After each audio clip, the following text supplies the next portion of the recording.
So, good evening and thank you everyone for joining us today.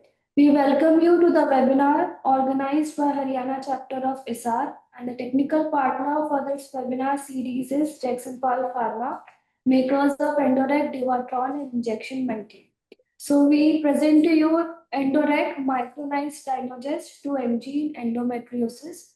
We have Divatron 10 mg micronized tablets of dydrogesterone to improve compliance, and we have injection maintain 250 and 500 mg of 17 alpha hydroxyprogesterone to maintain positive pregnancy outcome. So, a warm and hearty welcome to all the esteemed faculties and attendees. Please note this webinar is streaming live on Facebook and the link has been shared in the chat box. So, to refer to this webinar in future, please visit our YouTube channel Jagsonpal Pharma. Now, we invite Dr. Puneet, Director, Sarthak Fertility and IVF Center, to kindly initiate the program. Over to you, ma'am. A very good evening to everyone. Thank you, Nimisha, for the introduction. And a very good evening to everyone, to all the faculty and the delegates who have joined us for this webinar. So this is an 18th webinar series of Ignite and Inspire and Ignite series initiated by Haryana ISAR with a slogan of Prayas Evam Vistar under the esteemed guidance of our National President ISAR, Dr. Amit Patki sir, and Secretary Dr. Asha Bakshi ma'am, and Haryana ISAR with the valuable initiatives and guidance of our esteemed chairperson, Dr. Jyoti Malik ma'am, who is the director, Roots IVF Center. Ma'am has taken these academic activities of Haryana ISAR to the next level in last few years in all 360-degree dimensions. We thank you, ma'am, for these initiatives and bringing us all together for these academic initiatives. She's supported by a proficient team of office bearers, which includes the secretary, Dr. Meenu Handa, who's the senior consultant, Cloud9 Hospitals, Delhi, and Secretary Dr. Manju, Clinical Secretary Dr. Manju Dagar, ma'am, who's the director at Nestings IVF Center, Gurgaon, and the treasurer, Dr. Lakshmi Goyal, who is a senior consultant in Cloud9 Hospitals, Faridabad. So on part of Haryana ISAR office bearers, we invite all of you for this wonderful sessions which has been planned. And we have a series of sessions by the esteemed faculty and speakers. They will be speaking on topics of recurrent pregnancy loss, recurrent implantation failure, and the role of AMH in setting up the algorithms for control over stimulations. I hereby invite the esteemed faculty, Dr. Jayesh Amin. He's a national faculty and has contributed to the widely to the clinical and research in ART and IVF all over India. And over to you, sir. We have chairpersons inviting for these sessions. The chairperson are Dr. Puneet Rana Arora, ma'am, the senior consultant, Pasricha Hospital and Nursing Home in Gurgaon. And other chairpersons are Dr. Dr. Puneet Rana Arora. She's a senior consultant and IVF specialist.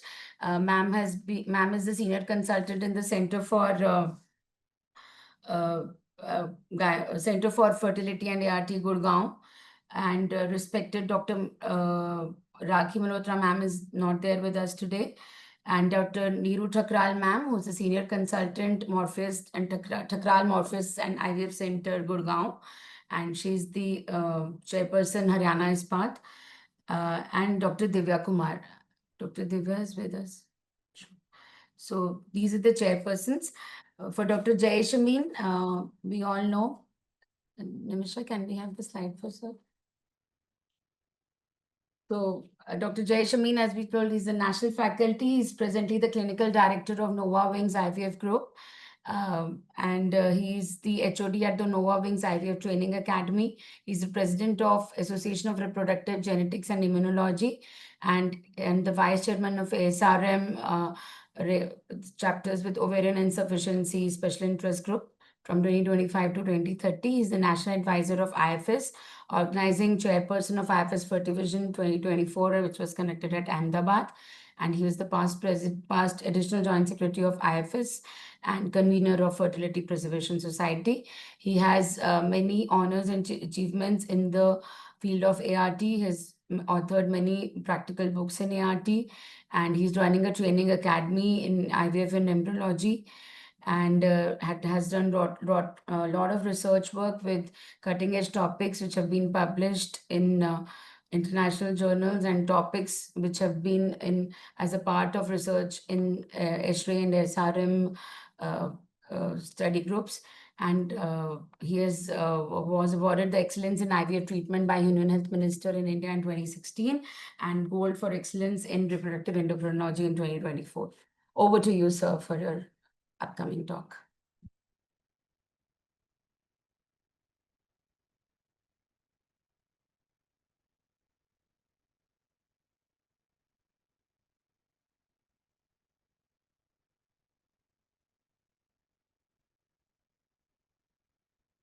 My slide is visible. Yes, sir. Yes. I'm just okay. So thank you so much, and without wasting time, thank you so much, Dr. Jyoti, Malik, and uh, for your kind invitations. And at present, this something subject of immunology is very near to my heart, and also in the research, I want to share certain things which what I'm doing in my clinical practice. So the topic is recent advance in RPL. And let me tell you, before I start this, my any slide, please pay attention. It is compulsory that this science is not required in majority of the cases where patients or doctor choose the donor gamete options. So when you are giving the self gamete options, immunology will definitely work. Donor gamete options, I think to majority part, it is not required. And one thing is, if it is an inclusion criteria that when you want to go by the immunology science, please, it is a compulsion of the single embryo transfers. So if you are doing a multiple embryo transfers and then you are allowing to go for immunology science, I think so you are what your inclusion criteria will be the wrong, right? And as what we know that whenever the more than two miscarriages, which is called as the recurrent miscarriages, we know that there is no general consensus, but still we about to act when there is more than two miscarriage or more than three miscarriages will be there. And how we are acting in recurrent pregnancy loss, I think so this is the ASRM clinical algorithm, and you all people are checking something cavity or HbA1c or the changing the lifestyle and antiphospholipid antibody syndrome testing, thyroid autoantibodies, all these after checking. But most probably, most of the time, these all things are normal. And even though patient do have a pregnancy loss, then how you can treat this group of the patients? I know that when you are asking for when the patients will went to the IVF because of the subfertility. So besides subfertility, there is no indications of IVF. And adding PGT is not going to add any value. But yes, we are doing PGT in recurrent pregnancy loss because we can't transfer and getting one more pregnancy loss because of the aneuploidy in the human species. So that is why we are applying PGT in all the recurrent pregnancy losses when it turns to go toward the IVF, and specifically when there is advanced maternal age. These are something tests that you are by the guideline that you are doing in your routine practice. Most important is karyotyping. That please don't forget about to do karyotyping. Rest of the all the tests that you are doing in your clinical practice. And before understand the recurrent pregnancy loss, we need to understand the pyramid of implantations. So you can see something around 60% of the pregnancy, whenever there is an embryo which is implanted, 60% pregnancy that is having a pre-pregnancy loss. Pre-concept, that means preclinical, it is not visible, right? It is not visible on the tip of the iceberg. And whatever the visible, there are a 10% miscarriage will be there. So these are 60 to 70% miscarriage, the pregnancy loss, it might be genetic or it might be immunological will be there. So the two cause will be there. Either you do ART technique or either you do natural conception. These all conditions, you do have a 60% preclinical loss. 10% miscarriages will be there. As age increasing, this miscarriage rate is increasing. So there are two causes of the pregnancy loss. It might be a genetically abnormal embryo. It might be a genetically normal embryo, which is going to be reject immunologically. So where to act? When you should be going to investigate for immunology? Fine. If you have a spontaneous more than 4 pregnancy loss, I believe that there are a lot of indirect euploid embryo which was implanted, but there is a pregnancy loss where immunology is important. And when you are applying for ART, and if there is more than 5 embryo or 4 embryo, single embryo transfer is not implanted, or we can say consecutive pregnancy loss even after PGT normal embryo transfers. These are the conditions in this bracket that where we are interested to go by the immunological investigation for the pregnancy loss. Now, what exactly we know in the past? The hypothesis that we know that by the Medawar in 19 before 67 years, 70 years back, still we sometimes we understand we what we understand by ourselves that the pregnancy is an immunosuppression condition. Is it really pregnancy is an immunosuppression condition? If pregnancy is immunosuppression condition, then what about that when we are giving an influenza vaccine during pregnancy, the response that the mother is getting, how they are having a protection response?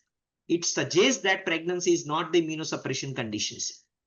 If there is immunosuppression condition, then a lot of mother, those who are working in the environment which is having a pro-infective environment, but they are still getting themselves away outside from that, infections will be there. So that means pregnancy is not immunosuppressions. How we come to know? Whenever we show the endometrium beneath the trophoblast, then we come to know there are a lot immunological cells are there. And these are 70% are natural killer cell, 20% are macrophage, and 10% are the T regulatory cells will be there. So what is all these cells is there? That means that there is no immunosuppression condition. All cells are working. And here we can say it's all about the what TH1. So it's all about the inflammatory to in pro-inflammatory to anti-inflammatory shift will be there. It is what we are saying that TH1 to TH2 shift. So in the first trimester, there is inflammation. So there is a need of inflammation. Then there is a shift toward the anti-inflammatory. That means the cytokines which are going to be protect the pregnancy. This is called immunotolerance of the pregnancy. And later on in the third trimester, I think so we can come to know that there will again inflammatory conditions, and there will be a parturition, and there will be a labor will be there, and the baby will be delivered. So that is what the physiology we are knowing about. We also know about that pregnancy is a semi-allograft. Yes, 50% fetus is a semi-allograft, where antigenic makeup comes from the mother and half of from the father, where father is always antigen, carrying the antigen in the immunology system of the mother. So I used to say that pregnancy embryo is not transferred. It's all about the transplantation. Embryo transfer is an embryo transplantation. And how it is different from the kidney transplantation? That when we are transplanting the kidney, it is a full blown antigen, already blown antigen will be there. And lot of antigenicity will be there on the first day. But when we are transplanting the embryo, it's slowly growing and it increasing its antigenicity. So it's just like a growth of the tumor. The cancer tumor, whenever inside the blood, it is increasing the size and increasing antigenicity. And during this increasegenicity, that's why they are going to survive. They are releasing certain cytokines, chemokines, which is responsible for their survival. And also they are going to do a immunotolerance, right? So pregnancy is a immunotolerance conditions. And now we need to know that how this pregnancy will develop the immunotolerance. Immunotolerance, like that tumor will grow inside the body and it will protect itself, herself, like that pregnancy is also going to be protected by itself, and it is called immunotolerance. How it will be physiologically protect? It is all about by the exposure of the seminal exposure in the early marital life without using of the contraceptions. And whenever the sperms will enter in the reproductions of the female infertility, sperm will act as an antigen. And whenever it acts as an antigen, that antigen presenting site will be present in the beneath the endometrium. The immunological cells, maybe dendritic and maybe macrophage cells. So dendritic cells will present the antigen presenting sites, and they will carry this antigen to the lymph nodes and thymus. So the repeated exposure, seminal exposure, that will be initially there will be always innate immunity, but then repeated exposure will in turn lead to a adaptive, that means antigen presenting cell will convert a more and more a Treg cell from cytotoxic T cell to Treg cell. Treg cells are the protective cells will be there. And also there are something which is called paternal antibody formations, which is protective to the embryo. So now this is most important part, that formation of the Treg cells is protective and and the formation of the paternal antibody is protective, and that is called immunotolerance. So where the semen, that means sperm antigenicity, initial inflammatory response is required to form this tolerance, slow gradual tolerance is required, which in turn leads to a protective pregnancy if there are high level of the Treg cell will be there. But if there is a low level of the Treg cells, no paternal antibody, less paternal antibody, definitely there will be something wrong in the tolerance will be there. So one hypothesis that if there is a less tolerance or the absence of the tolerance will definitely kick out the pregnancy and will turn in leads to a pregnancy loss, maybe recurrent pregnancy loss, and implantation failure will be there. So this is how we can just see that whenever the sperm will enter inside the vagina and the reproductive tract of the female, there will be a T cell innate to adaptive immunity with the antibody formations, and that antibody will protect the trophoblast when it enter as a embryo will implant when it is a genetically normal embryo will be there.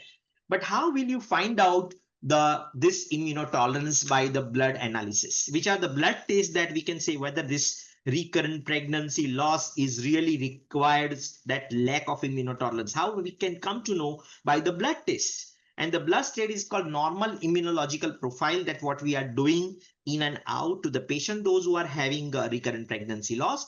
What you need to see, this immunological profile will give the level of the Treg cell. If the Treg cell is higher, then that's fine, immunotolerance is there. If the CD4 cell is higher, then immunotolerance is there. Cytolytic cells are higher, then immunotolerance is there. If the cytokine like IL-10 is a protective cytokine is higher compared to the interferon gamma, then yes, there is immunotolerance. And if TNF alpha is lesser than the TGF beta, if beta is higher than the alpha, alpha is a chronic inflammatory condition, the alpha should be lower. So these are the things that we need to see. The normal immunological profile will be there. And what exactly the most important part I want to see, that is called alleles. Every cell is having an antigen, and everybody is having antigen, so we can check the genetic alleles, and everybody is representing with that alleles. If these alleles are matching, so we have to see the genetic compatibility in this HLA report, and by that we come to know whether if there is a more similarity will be there, then the response is diluted and the less tolerance will be there, less Treg cell will be there, less paternal antibody will be there. So should we measure the peripheral killer cells or decidual natural killer cell? The answer is very clear. These are the meta-analysis. It's all about the whenever the sperm will enter or pregnancy is initially the inflammatory condition, there is no doubt about it that natural killer cell will increase. So it's a physiological condition, whether it is in the blood or whether it is in the decidua, both natural killer cell which is going to be increased, but it will not confirm that it is the reason. It's a physiology. The number will not going to give you an idea that is the reason behind the pregnancy loss. So there is no point. These are all the meta-analysis, and this is how we can say the physiology, that how decidual natural killer cells are going to be increased during the pregnancy. So there is no point about the measurement of the peripheral blood natural killer cell. What exactly we can look at around all the meta-analysis. Now, why are paternal antibody absent? Looking to all these things, paternal antibody will absent if there is no intercourse. That means no exposure of the seminal antigen. Antibody is absent if there is a consanguineous marriage. That means that similarity in the antigens, it leads to like that they will not exposure to antibody. It will not convert into antibody. So genetic compatibility, similarity, specifically in the consanguineous marriage, and accidental compatibility. In this real world, maybe we will find out there are a lot of people, those who are having accidental genetic alleles which are matching, which in turn leads to absence of immunotolerance. no antibody formation will be there. And what are the evidence? Look at that evidence. A lot of evidence are coming in point. This is how we can say that it's all about the cryptic female choice in the humans. The egg will facilitated by the chemical signals that which sperm will travel in the follicular fluid. And this is the evidence that if there is a similarity of the genetic, if there is a similarity, this is one more publication which was recently published in 2021. If genetic incompatibility, there is a similarity. If the HLA class 1 and class 2 O alleles are similar, then the process like capacitations, hyperactivations, chemotaxis, acrosome reactions, which all are going to be hampered and will induce unexplained infertility. So HLA dissimilar, if there is no HLA similarity, then it will increase the follicular fluid attraction of the sperm, reproductive secretions will increase, immunoglobulin similarity will always reduce all this activity, and that it in turn leads to a immunogenetic incompatibility leads to a recurrent pregnancy loss or recurrent implantation failure. One more publication which was published, gamete level immunogenetic incompatibility in humans to a deeper understanding of fertilization infertility. Here also they say that HLA dissimilar pair shows stronger sperm response compared to those who are having alleles matching. It's not only the attraction of the sperm, but even when you want to transplant the embryo, it is going to be prevent in the patient those who are having a similar HLA alleles will be there. So last, all the publications, structural dissimilarity of partners, one more publication, all are basically in favor. And the last 2025 publication were from there, where they have at least 600 patients, where they found that the couple, those who are having HLA similarity, they have a more chance of the unexplained infertility, recurrent pregnancy loss, miscarriage, and IUD is there. Specifically, this is how we can understand that HLA sharing is important. So we need to understand that if there is a higher level of the HLA sharing, there will be a more chance of the less immunotolerance, in turn leads to a more type of the miscarriage, implantation failure, IUI failure, unexplained infertility, and genetic compatibility there. Now, what will be the threshold of the compatibility? And what I believe that whenever there is more than 5 alleles, because we are checking 12 alleles, 5 alleles, that means more than 45% compatibility is matching is there. Look at this case here, 5 alleles are matching, and this patient is having a more than 4 natural pregnancy loss will be there. So n number of the patients are visiting at my center, those who are having a similarity in the HLA alleles, which is more than 45%, they definitely present with the genetically euploid embryo transfer, still they have an implantation failure, or they do have a natural recurrent pregnancy loss, more than 3 or more than 4 will be there. So in these conditions, I will always check the 12 alleles. If there is a 45% matching will be there. If the patient is already have a 4 to 5 blastocysts tested and a untested embryo which was transferred and there is implantation failure. If there is a 2 to 3 genetically tested embryo and there is implantation failure, and if there is a more than 4 miscarriage in younger patients, more than 2 or 3 miscarriages after euploid transfer, these are the conditions. Definitely, if there is a 45% matching will be there, I will advise a donor LIT. Why donor LIT? Husband is already having a similar alleles are there. What is the point to give to them a husband LIT? Donor LIT will create a strong response and creating a more paternal antibody and immunotolerance compared to the husband LIT. I still do consider that if you give a repeated husband LIT it might require a lot of research that how much LIT will really create a paternal antibody response. So in my clinical practice, I do donor LIT. I do have my unpublished data, which is comparing about the donor LIT and husband LIT, specifically in this type of the patients where I found that there will be a higher success rate by putting a single embryo transfers when we advise for the donor LIT will be there. So I prefer that donor LIT. So this is the first hypothesis that recurrent pregnancy loss, basically it's all about the similarity in the HLA alleles, which in turn leads to a prevent the immunotolerance, physiological immunotolerance, which is the backbone behind the pregnancy. Now, this is only the one hypothesis I said no. The second hypothesis is more important. This is all about the embryo. We do have a certain signal.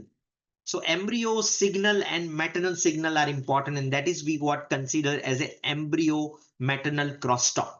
So how the embryo signal? So we have to consider that which embryo will give a signal which is called as a red, which the signal which is called as a green signal. Red where they are going to reduce the implantation, green might be they will accept the implantations, favorable implantation will be there. Like that, there are some signal in the maternal immune system, they will also produce a red and green signal will be there. So how can we open the this black box of the embryo and the maternal immune system? The signaling will be there. So how we can say, we know that every cell on the surface is having antigen system will be there, and that is called HLA system will be there. And HLA system is having this antigen is having a two type. On the surface it is called class 1 system, and on the surface the type of the class 1 antigen may be A, B, C, E, F, G. But the most important part on the surface which is react inside the maternal immune system is C. So C is more important, right? And that C antigen is having a two types, C1 and C2. When we consider of the in the blood, this cell will react with the other class 2 system. The antibodies basically presented in the maternal blood, maternal immune system, the antibody which was present, and that is called DPDQDR. So this two system is important. But on the surface, what we come to know that when the embryo will enter the trophoblast, extravillous trophoblast will enter. This is the extravillous trophoblast will be there, and on the surface the antigen is C. C is having a two type, C1 and C2 antigen will be there, and this C1 and C2 will interact with the decidual initial killer cell. Now the most important, whether the signal, what is a signal? Activation and deactivation. And about this activation and deactivations, the balancing condition will allow the pregnancy for a proper placentations and grow till the term size of the pregnancy. Anything which is going to be differ in this condition, the crosstalk between the HLA and the decidual natural killer cell, then it will be going to be a miscarriage and implantation failure will be there. As we know that this is one table that on extravillous trophoblast, C is 80% is responsible. Later on in the development of the pregnancy, GEF is also important. So let me talk about the C. Now what about the decidual natural killer? How decidual natural killer is this HLA antigen will directly connect with the decidual natural killer cell? The answer is no. The decidual natural killer cell do have some peptide on the surface which is called, when they have a gene, if 80% genes are activating and 20% genes are deactivating, and that is called a key. It is called genotype. It is BB. Means if you have if you are a person who is having A blood group, B blood group, like that, this is the genotype the mother is carrying, which is BB. That means they are having 80% genes which is activating and 20% genes are deactivating. And if the peptide which shows 20% genes are 20% genes are activating and 80% genes are deactivating, then it is called AA. So there is no doubt about that 10% of the Indian population do have a AA. 90% of the populations, the third variety I am just saying that if the peptide is having 50% activating gene and 50% are silencing gene, then it is called AB. So 90% what we have our own data that 90% Indian populations are having a BBAB. But if there is a AA, if there is a AA key, then itself this mother do have a very bad prognosis in terms when they are presenting with the recurrent implantation failure and recurrent pregnancy loss will be there. Now C1, I say the antigen which is C, and there are two type of antigen on this extravillous trophoblast. One is C1 and second is C2. Both work are different. The C1 work is they have a high affinity toward the activating receptor, and they will activate the decidual natural killer cell. And if there is a C2, they are going to always having a high affinity toward the deactivating silencing receptor, and they will deactivate the natural killer cell. So you need to have a balance of C1 and C2. anyhow you need to have a balance of C1 and C2. Then and then your embryo will enter. How this C1 C2 will come? It's all about the hereditary from the couple, from the mother and father, right? So you can see how the example what I'm giving, that here mother is having a C1 C1 and father is having a C1 C2. When once upon a time they are embryo inside their womb, now they are become adult, they married, and now they married and they want to create a baby. But you can say like that, if mother is having C1 C1, father is having C1 C2, right? And when they create embryo, 50% of the embryos are C1 C1, homozygous embryo, and 50% is C1 C2, that means balancing embryo. Suppose on the other side, we can have a C1 C2 mother, but father is having a C2 C2, 50% embryos are C2 C2. So this is again one thing is that this type of combination will create so many homozygous C2 C2 and C1 C1 embryo. And there is no doubt about that homozygous embryo. Now let me give you some example that what exactly I said that embryo. This is ChatGPT created my own created image to understand that if embryo is an automatic car, then what happened that if genetically normal, that is engine is good, and if they have a cytoplasmically competent embryo, that means that mitochondrial competency is good. That means fuel is good inside. So engine is working, fuel is working. C1 is accelerator because they are activating the decidual killer cell, and C2 is a brake. So whenever you want to run your embryo in the road of the maternal immune system, you need accelerator, brake, engine, and fuel combination. If everything is fine, then your embryo will definitely work and it will reach to a survivability. But if you have a embryo without brake, then it is only accelerator. Imagine if your car is having no brake, then what is the problem? Problem is accident. That means recurrent pregnancy loss. Those embryos having a homozygous C1 C1, they have a higher affinity, higher chance of recurrent pregnancy loss.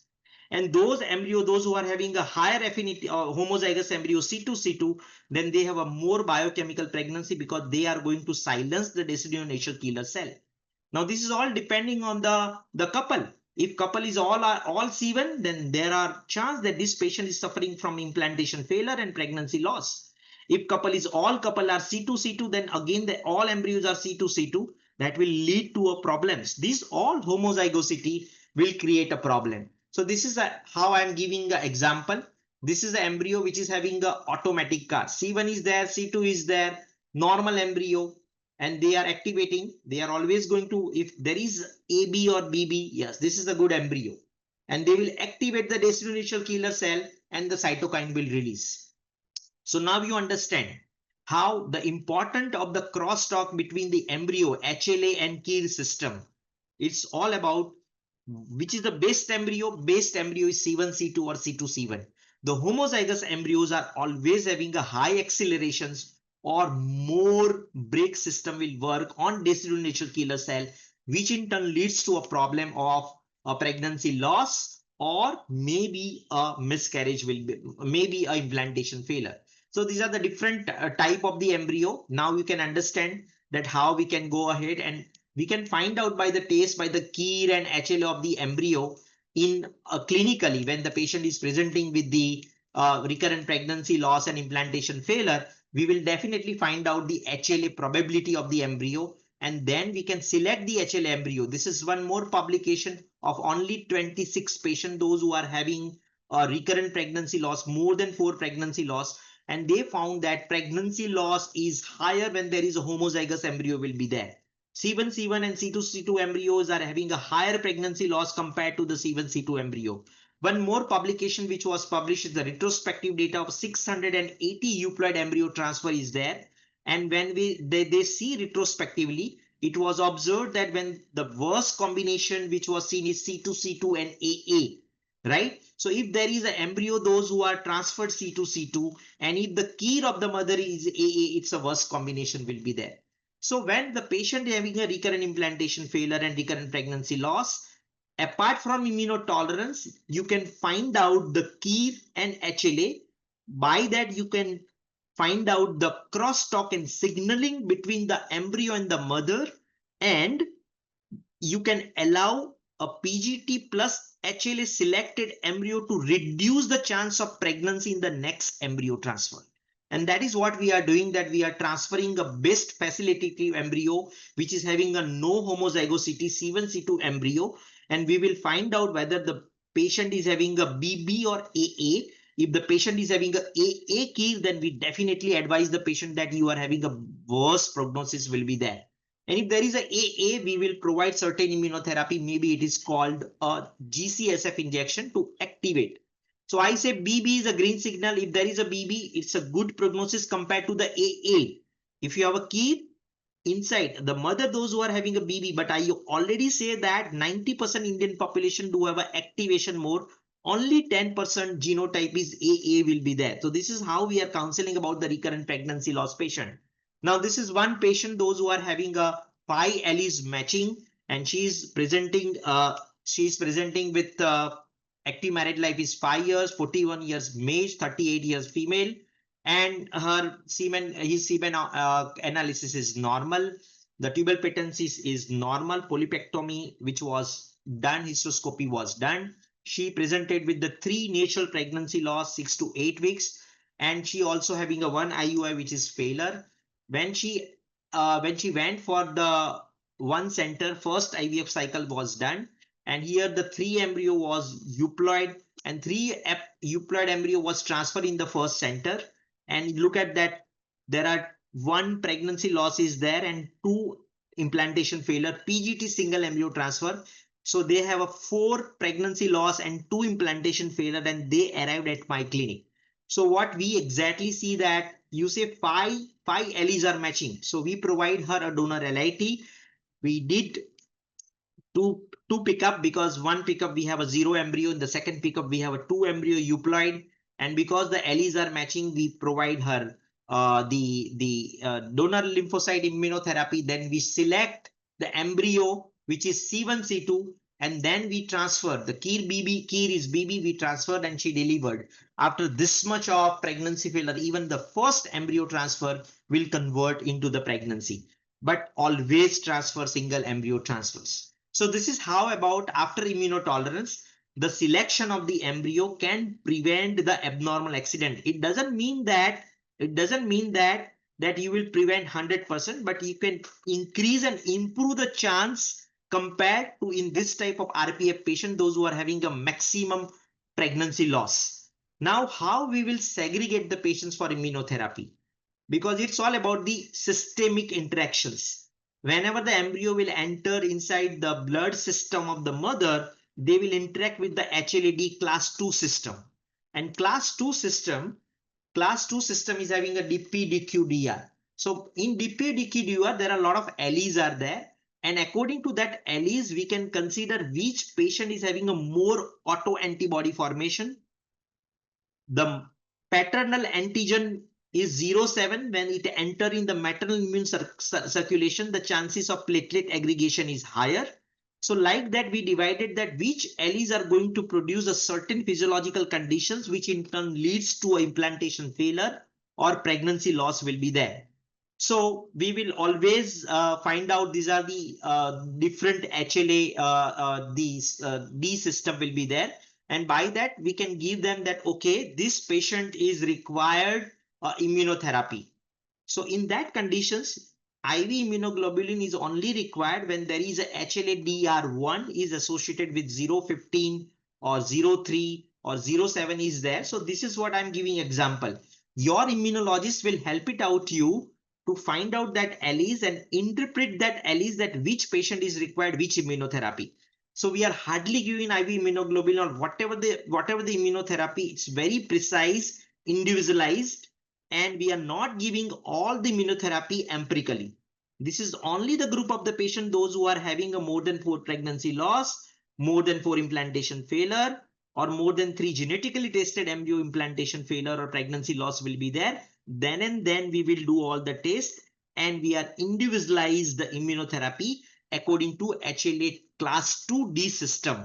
And then we can transfer the immuno. Sometimes it is a multiple things inside the patient. Maybe a more than 45% alleles are matched. Maybe a homozygosity of the embryo will be there. So these all things you can synchronize together and transferring one embryo in a very good conditions, which will definitely reduce the pregnancy loss and implantation failure is there. I already shared that where we can give the donor LIT.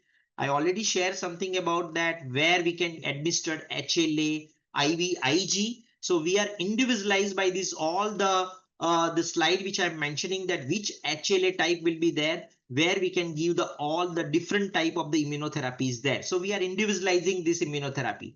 This is I think so together 2 or 3 centers we are working together is around 807 couples the HLA reports, and what we found that homozygosity is highly associated with the pregnancy loss and implantation. This is our own unpublished data will be there. And these are the different alleles where we come to know that which alleles are having a higher implantation failure and recurrent pregnancy loss. By that, we can advise the other consultant that which alleles where you have to give a certain immunotherapy. So the previous all the publications and ASHRAE guidelines are there. They are published on the very low evidence, and they might not have a transfer of the single PGT normal embryo transfers, specifically this evidence which was published. So what we can say, this is we need to publish our own data in the future, and that is what how to personalize or individualize the patients in terms of when the patient having the more pregnancy loss. So what is my carry home message? The C2 embryo with KIR AA having a poorest prognosis. C1 in couple with KIR BB will have a higher chance of pregnancy loss, RPL. Single embryo transfer strategy is way forward. So I already started my lecture that those who are not doing single embryo transfer, they cannot include themselves in the immunology science, because you are doing an injustice to your patients when you are transferring double embryo and iatrogenically increase the implantation failure and pregnancy loss, and there your selection criteria will be wrong. And that is what I am saying, that single embryo transfer strategy will be always must, specifically when you are dealing with the immunology and recurrent pregnancy loss will be there. Homozygous signature of embryo will increase the RPL and RIF required research. We are putting our all multicentric data, and that is what I create one organizations where our intention is very clear that we'll be working in next 5 years for the genetics and immunology. This is the science where the unexplained pregnancy loss, unexplained implantation failure, unexplained infertility require lot of research and our own Indian data. So we are definitely in a search of the multicentric trial, the good people going to get on the one platform, and our intention is very clear, only research. Sharing will require donor LIT, rarely or not useful in donor gamete selection. So this is another one most important. If you are doing a donor egg transfer after a 1 PGT own egg embryo transfer, there is no point to investigate for immunology. When you shift to donor egg embryo transfer or embryo donation transfer, there is no point. This science is basically important for the own gametes rather than the donor gamete pregnancies. Systemic rejections can be treated by individualized immunotherapy. Thank you so much.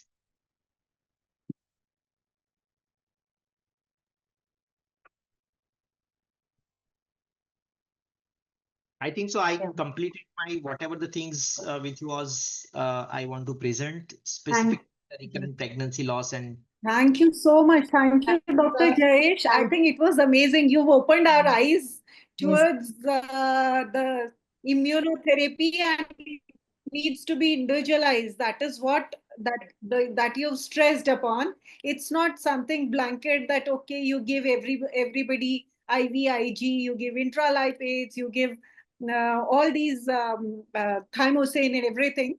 And one needs to know exactly where is the issue, do the HLA typing, and then find out accordingly which patients need what treatment. So it was absolutely, I think, a very, very important talk that we all listened to, and one should, I think we'll need to go through it again and again, because I think we could not, I at least could not understand more than 25% of what you said, and I need to read it again so that we can understand the basics of what this immunology is. So Dr. Jyoti. over to the chairpersons for their special, for their experts comments. Dr. Puneet, Dr. Madanjit, Dr. Divya, Dr. Rakhee, Dr. Neeru, if anybody is there. Yeah, no, excellent talk. I agree with Dr. Jyoti, and I think we always, get boggled up when we get unexplained, implantation failures in our patients. And I think I agree that anyway, before genetics and immunology remain, then the next kind of a step way forward, what we should do. And I think going for a single embryo transfer, even if you cannot do immunology testing, I think that's what our practice should be. In case patient is not affordable or not going, I think for safe practice and better success outcomes, I think single embryo transfer should be our aim as fertility specialists. No, thank you so much, Dr. Jayesh. It's always a pleasure hearing you. Thank you. Thank you And I so think there was a much. question on the in the This chat question. box. I will Yes, just kind of ask thank that. you, sir, for such an exhaustive insights into the recent advances of RP, recurrent pregnancy loss. And thank you, Dr. Puneet, Arora, and Jyoti Malik, ma'am, for the further inputs. There's a question by Dr. Meena Garg regarding the alleles and regarding the LIT therapy, sir. So if you could just give a basic insights There into are the some LIT 12 therapy, especially the donor LIT. That's what she's questioned up. Yes, yes. When you do a HLA test of the husband and wife, any day you can collect the blood. I think so for Alice, we are having the laboratory is more important. We are at present working with the Bangalore Sarazen, where we are sending since last 6 years. So now we understand we improve the reports and lot. So there are 12 alleles and they will definitely see, you can also easily see that alleles are matching in husband and wife. An ample number of the publications I showed that it's all about that similar alleles do have a abnormal sperm traveling in the follicular fluid also. It's not only abnormal traveling which leads to unexplained infertility, but whenever you make this type of embryo, which is also have abnormal immunotolerance, and that's why this similar alleles, if they are associated with the pregnancy loss, here we are confused that at which similar alleles we need to do LIT. So I believe always more than 5, that means out of 12, if 5 alleles are matching, that means more than 45% of matching. Definitely this patient required LIT, but I don't do then husband LIT because more LIT are matching. Then it's better that we can do a LIT of donor LIT.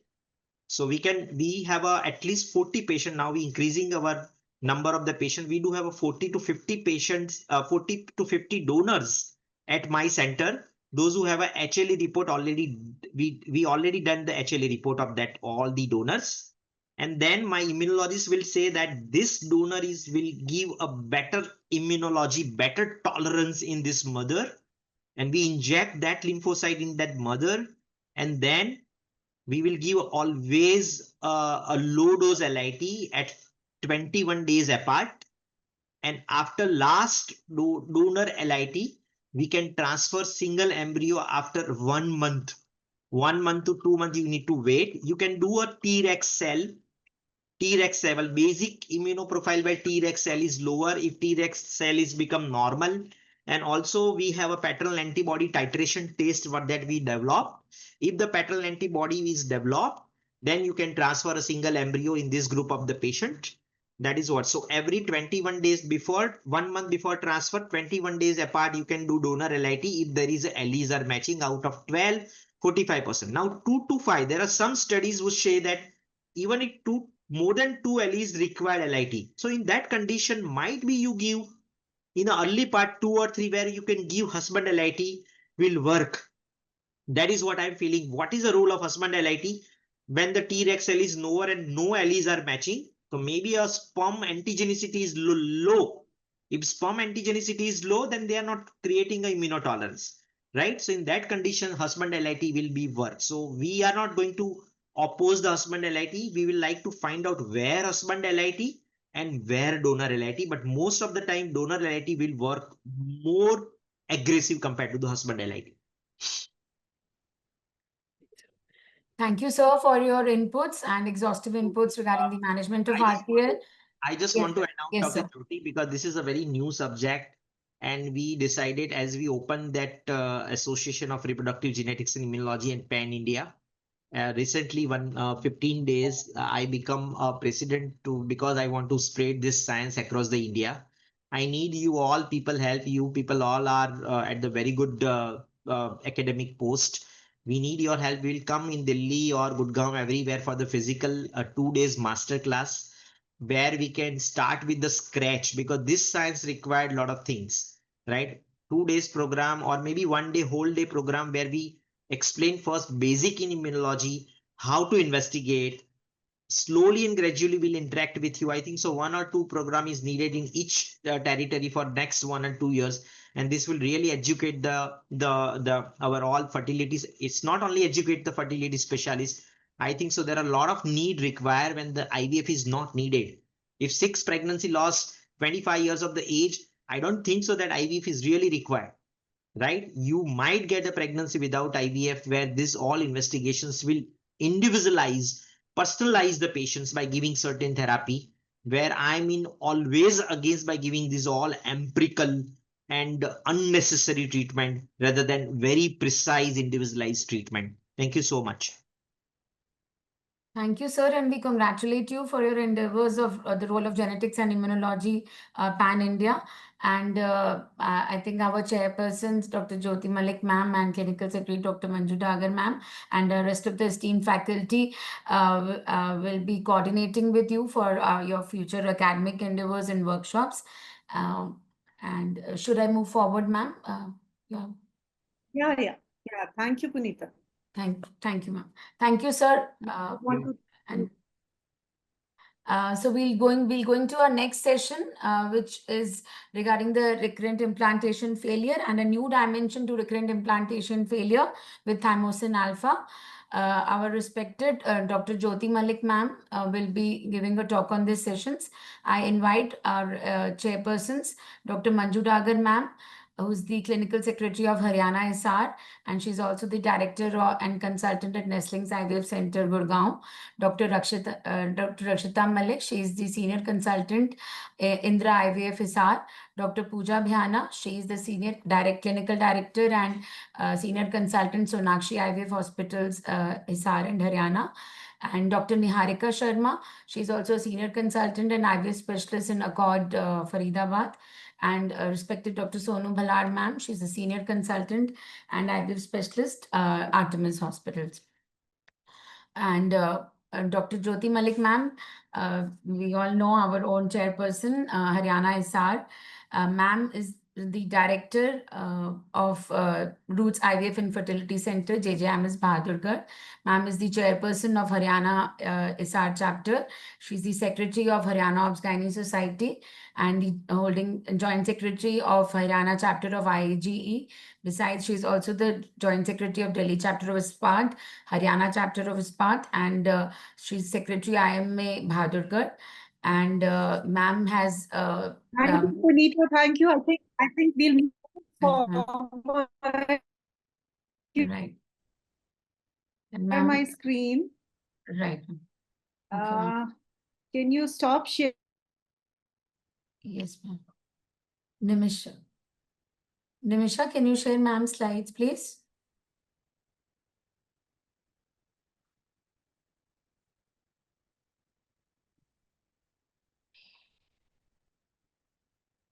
Okay. Thank you so much. Thank you, Dr. Puneeta, for moderating the whole show. Thank you. This is, I think I'll go very fast because we have another very eminent speaker who we would like to listen to. I don't want to particular talk very fast because most of the things we have already learned from Dr. Jayesh.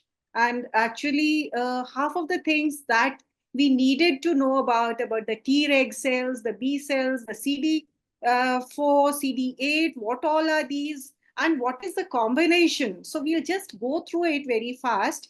and talking about the thymosin alpha and its role in recurrent implantation failure. So recurrent implantation failure, is the screen okay? Yes, ma'am. Yes, ma'am. Okay. So as such, recurrent implantation failure and recurrent pregnancy losses, though that different things, but basically the etiology behind the both is nearly same. And here we want to know, why do the embryos fail to implant, or why do they miscarry? And this is the complex process that is there: population adhesion, invasion, and there is wide variability in the definition as we had in RPL. Similarly, wide definition of RIF. Now, what about RIF is that is a scenario which transfer of embryos which are considered to be viable has failed to result in a positive pregnancy test sufficiently often in a specific patient to warrant consideration of further investigations and interventions. So previously we were saying, okay, 4 good quality embryos, 3 cycles, fresh or frozen. In women under 40, somebody said 3 failed attempts. But now we are saying we are not counting the attempts, we are not counting whether it is fresh or frozen or the age. They say we expecting a pregnancy and we had a good this thing that it will turn out to be positive, but still if it failed, then we should go in for further investigation. So this is the new definition that this ESHRE guideline is telling us about RPL. Sorry, RIF. So this already Dr. Jayesh has has discussed.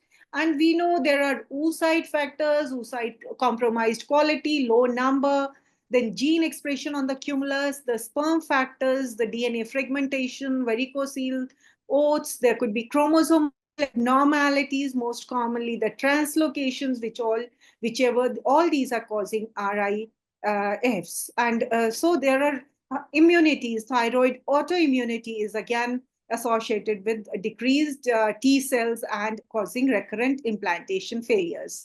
So basically, as Dr. Jayesh suggested to us, TH1 and TH2, these are the 2 things we should remember. TH1 is the bad one, the 2 is the better one. So whenever TH1 is elevated, there will be rejection of the embryos. So it is associated with the rejection, TH1. Whereas elevated TH2 is associated with pregnancy. So simple, fault to be there that TH1 needs to be less and TH2 needs to be higher. Then the pregnancy will be successful. The implantation will be successful. Now, TH1 produces various cytokines. So we should remember which cytokines. It produces IFN gamma, TNF alpha, and IL-1, interleukin 1. So they suppress the trophoblastic growth and they promote inflammatory response and the thrombotic response. So initially he showed us we need inflammation, we don't need inflammation again in between, and again at the end of the pregnancy, again we need a little bit of inflammation. But whenever, if it is too much, it again leads on to miscarriage or to implantation failures. So if there is a high inflammatory and a thrombotic response, there will be adverse effect on the implantation. Now the cytokines which TH2 is producing, we will remember it is IL-4, 6 and 10. They inhibit the bad ones, the TH1s, and they promote the allograft tolerance. So this is something very simple thing. TH1, TH17 are bad. TH2 is the good one. So NK cells, normally what happens is that in the uterine stroma, what is NK? It is nothing but the leukocytes. So these leukocytes in the uterine stroma are 5% in the first half of the menstrual half of the proliferative phase. but they start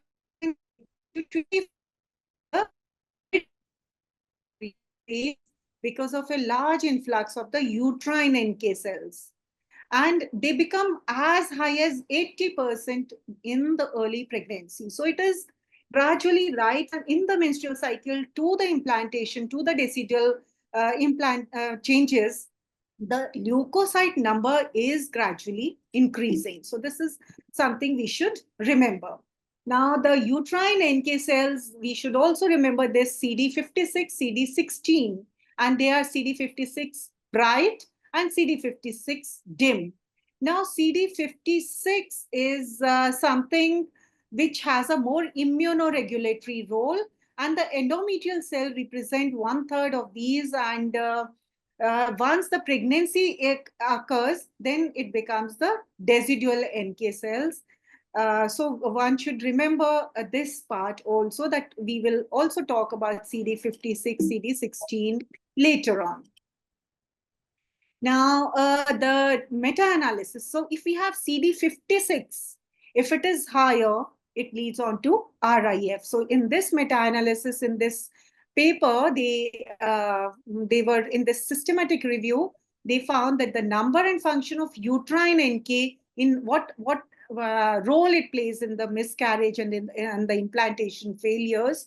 And this meta-analysis said that the CD56 in the endometrium of women with RIF compared to controls showed higher levels in women with RIF.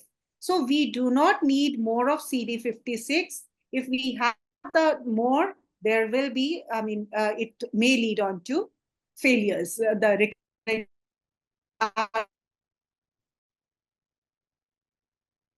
of the patients. Another thing I would like to highlight here for a second is that the less dominated microbiome, they increase the implantation rate compared to the patients where the microbiota is non-LB dominant. So the microbiota also has a crucial role in protecting against the infections and preventing RIFs. So these are the various things, the various factors. I'm just going through them because these are all we know, that uterine factors, any adenomyosis, polyps. So all these are causing the different, how they are affecting the immunological environment in adenomyosis is by reducing the beta-3 integrins and LIF expression in the window of implantation. Also, one should remember the HOXA10 11, there is absence of the peak in these. Even in endometriosis, what are the immunological factors? Again, the same thing. Remember, there is a reduce these integrins, LIF expressions, there is absence of HOXA10 and 11, there's progesterone resistance, there's alteration in the progesterone A and B ratios, and there is decreased expression of the HOXA10. Similarly, in PCOS, the same thing happening. There is all absence of these HOXA10 and 11 peaks. So hydrosalpinx, again, the same things are happening. There is decreased LIF expression and all that. So recurrent implantation failure, we have causes, we have lifestyle factors, the IVF protocols, the factors, uterine factors, thrombophilias, genetic factors that he has taken in such a detail, infection, chronic endometritis, and the immunological factors. Anything could lead on to RIF, and this is the altered Th1, Th2 ratios, the altered NK cell phenotype, and the number is the thing that we would gradually come on to. So it could be embryonic factors, where it is the embryo, which could be because of the oocyte, because of the sperm quality, or it could be because of the poor endometrium and the crosstalk between the endometrium and the embryo. So the immune system, how it plays a role, it helps in the implantation, embryo development, and then leads on to the maternal, fetal, placental crosstalk. So this is something very, very basic, but we should go through it because so that we can get our basics right. So we have two types of cells. We have B cells and we have T cells. B cells are nothing but they make antibodies.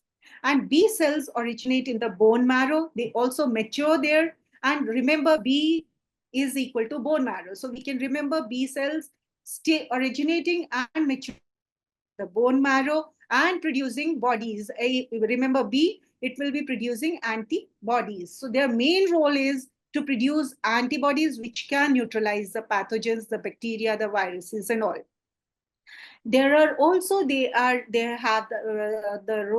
as antigen presenting cells, and they also form the memory B cells. Now, the T cells are the commanders and the assassins, and they also originate in the bone marrow, but they mature in the thymus.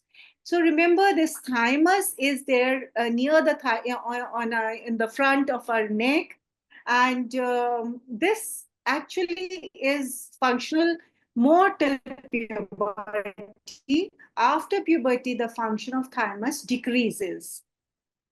Now, these are the T cells. We should remember the types of T cells. So we can remember we have helper T cells. So these are the CD4. They coordinate the immune response. They activate these B cells, the other T cells and everything. So they are the helper cells. So CD4 should be there. Then the cytotoxic T cells. So these are CD8. So they also should be there. So we should have them.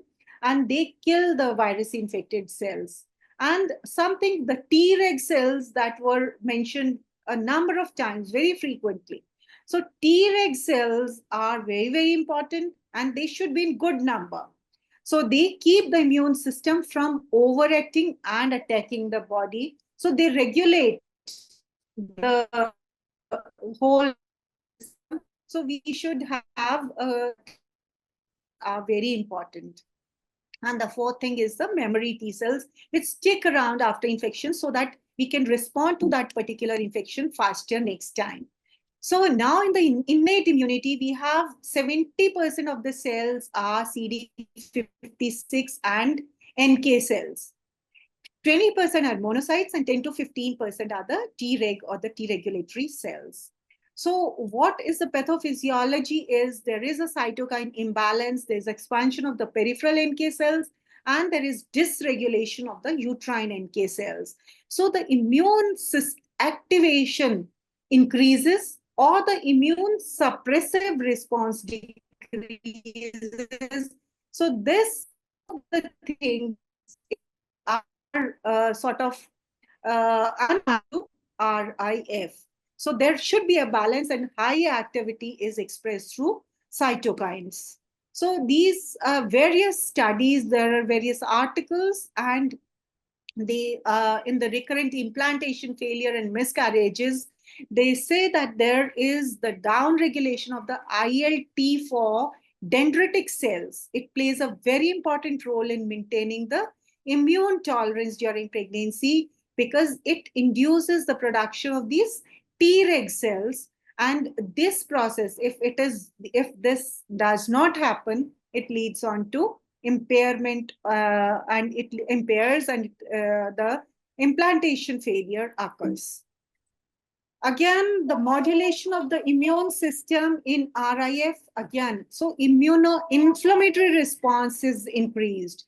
The peripheral NK cells, the Th17 cells, they have increased. There is modulation of the immune system in RIF, and these T17, TLR signaling pathways, they are, so another thing happens. Cytokines, again, they play a good role in controlling the decidua, endometrial decidua and the cytotrophoblast, and their defect again leads on to implantation failure. So the imbalance between the CD16 dim and the CD1656 bright cells has an important functional implication in women with RIFs. So a combination of higher pro-inflammatory, that means if Th17 are high, if the Tregs are low, And if the CD8 are low, these all things are there seen in the blood of these women with RIF. So we should have a good amount of the lower Treg means, or the exhausted Treg should not be there. The Tregs, if are higher, then only the implantation will occur. So what are the therapeutic options depending on the factor which one can has, depending on if it is a immunological thing, then we have various options, but it has to be very, very specific. And we have to go deep into genetics to understand what I could understand from Sir's lecture. So it can be tacrolimus, IVIGs, peripheral mononuclear cells, any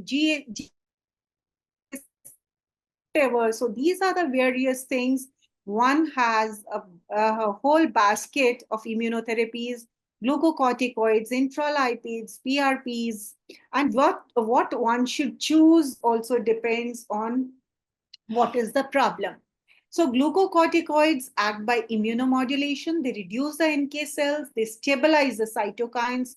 So the intralipids, what they do, they immunosuppress. Again, they inhibit the NK cytotoxic activity and the production of the pro-inflammatory cytokines, the bad ones, the tumor necrosis factor alpha. So they have an effect on these hormone, on these bad immunological factors. GCSF, again, it stimulates the mobilization of bone marrow derived stem cells. And it regulates the intrauterine immune tolerance by having an effect on the lymphocytes, the Treg cells, and the T helper 2 cells. So we need to have the Th2 cells there. PRP again improves, it gives us a lot of growth factors. It is something which is autologous blood product, which contains so many growth factors which are derived from the platelets, the vascular endothelial growth factor, transforming growth factor, epidermal growth factor, and all. And they help in angiogenesis, the proliferation, differentiation, and the modulation of the local immune response. An immunomodulator. Tacrolimus suppresses the T cell activation and the cytokines. So it suppresses the Th1 rather than the Th2 cells. So this is in the summary what does. Intralipids act on the elevated NK. Tacrolimus again acts on this elevated Th1, Th2 response. Inhibitors again act on the same Th1, Th2 immune response. IVIG act on the elevated NK cells and the antiphospholipid antibodies. HCQ again acts on the antiphospholipid antibodies. Scratching again, it acts on the decreased endometrial CD56. So it increases those cells. Now coming on to thymosin alpha, what exactly thymosin alpha is? It is a synthetic peptidomimetic hormone of thymosin. And it has 28 amino acids. Thymosin is secreted in the thymus and it modulates the innate immunity. So thymosin alpha 1 has been used during COVID because it reduces the cytokine storm. And that is where it was used a lot, though it is also used in infectious diseases, the malignancies, the immunocompromised states. And it has long been recognized. It is not something which is new. It is causing has an effect on all these B cells, and the B cells, it produces the antibodies.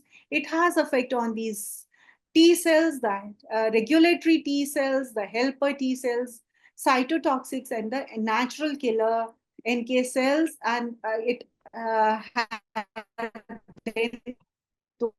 virally infected tumor cells or the cells. So this is how the Zadaxin is the name where it has used internationally. So, but in India, it has come by some different other names. Now, safety, it is very safe. It has been US FDA approved, used over many countries, 35 countries, over many patients in extremes of age, elderly as well as very young, and it has very low incidence of adverse effects. Now, so the many studies are of thymosin are on the COVID patients, and the effect of thymosin in severe COVID, it was shown that it reduces the mortality and it restored the lymphocytopenia and reverted the exhausted T cells. So it improved the T regulatory cells. So, but what it also does in the women with RIF is it reduces the exhaustion of Treg. That means it improves the low Treg cells and the CD8 cells, which coexist in the peripheral blood of women with RIF. So how does it regulate the cytokine storm? It stimulates the IDO activity, the indole amine dioxygenase activity, and it inhibits the cytokine. It dampens the pro-inflammatory cytokine storm. So decreased thymosin alpha levels are also have been in this paper. It was shown that the low periconceptional levels are associated with blighted pregnancies. So what happens in RIF? The Treg cells are low. This ratio, the Th1 is higher, the Th2 is lower, so, and this ratio is higher. CD56 are higher. When we give thymosin alpha, all these things, the Treg increase, the ratio favoring pregnancy is corrected, and the CD56, 57, this ratio is this goes down. Now, there have been these studies are ongoing where they have given thymosin alpha as an adjunct to standard of care in the patients with the recurrent implantation. These studies, the inclusion and the exclusion criteria were there, and they studied the efficacy of thymosin in increasing the implantation rate along with the standard of care in the RIF patients, studied the side effects, and this is how they randomized between the two groups, fresh transfer group and the frozen, and they randomized it into the two arms where they gave thymosin and they give placebo along with the standard care. Similarly, in the arm 3 and 4, and this is the dose that the company has suggested, though people have also have been giving it daily. So this dose was recommended by one pharma company where they use before ET 13 injections, and 2 injections are given of this investigational product or whatever in this study they have not given the name, but whatever thymosin, the 2 injections are given on day 1, then again 2 injections on day 3, 2 injections day 5, day 7, day 9, and day 11. So this way they are giving two injections in a day, 2 injections together. On day 13, 1 injection is being given. And suppose if by that time, if you feel that the patient still needs time, the lining is not that proper, it is not still triple layer, and still we need a little 1 or 2 days extra, then we again 1 or 2 more injections can be given till the embryo transfer. And even after embryo transfer, they have been giving 1 injection twice a week for 3 months. So this is the protocol that has been suggested.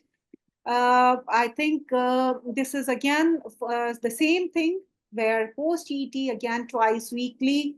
It has been given for till day 15, day 42, and from the day of ET till 90 days post ET. So this is the study which, and some groups are still doing it daily. They are giving every day these subcutaneous injections. And the response, I think we are still to come out their results of what the results were. Though personally, I have used it only in 3 to 4 cases, and I cannot. It is too early, and the number is too small for me to comment anything. We also have Dr. Jayesh, and we also have Dr. The same subject on in does should be used, in what doses, for how long, what is the evidence.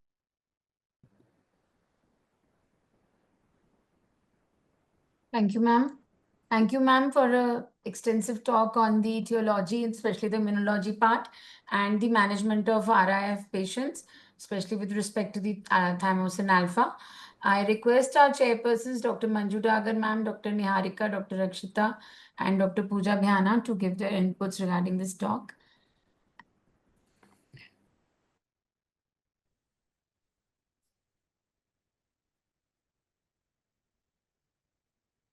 Hello.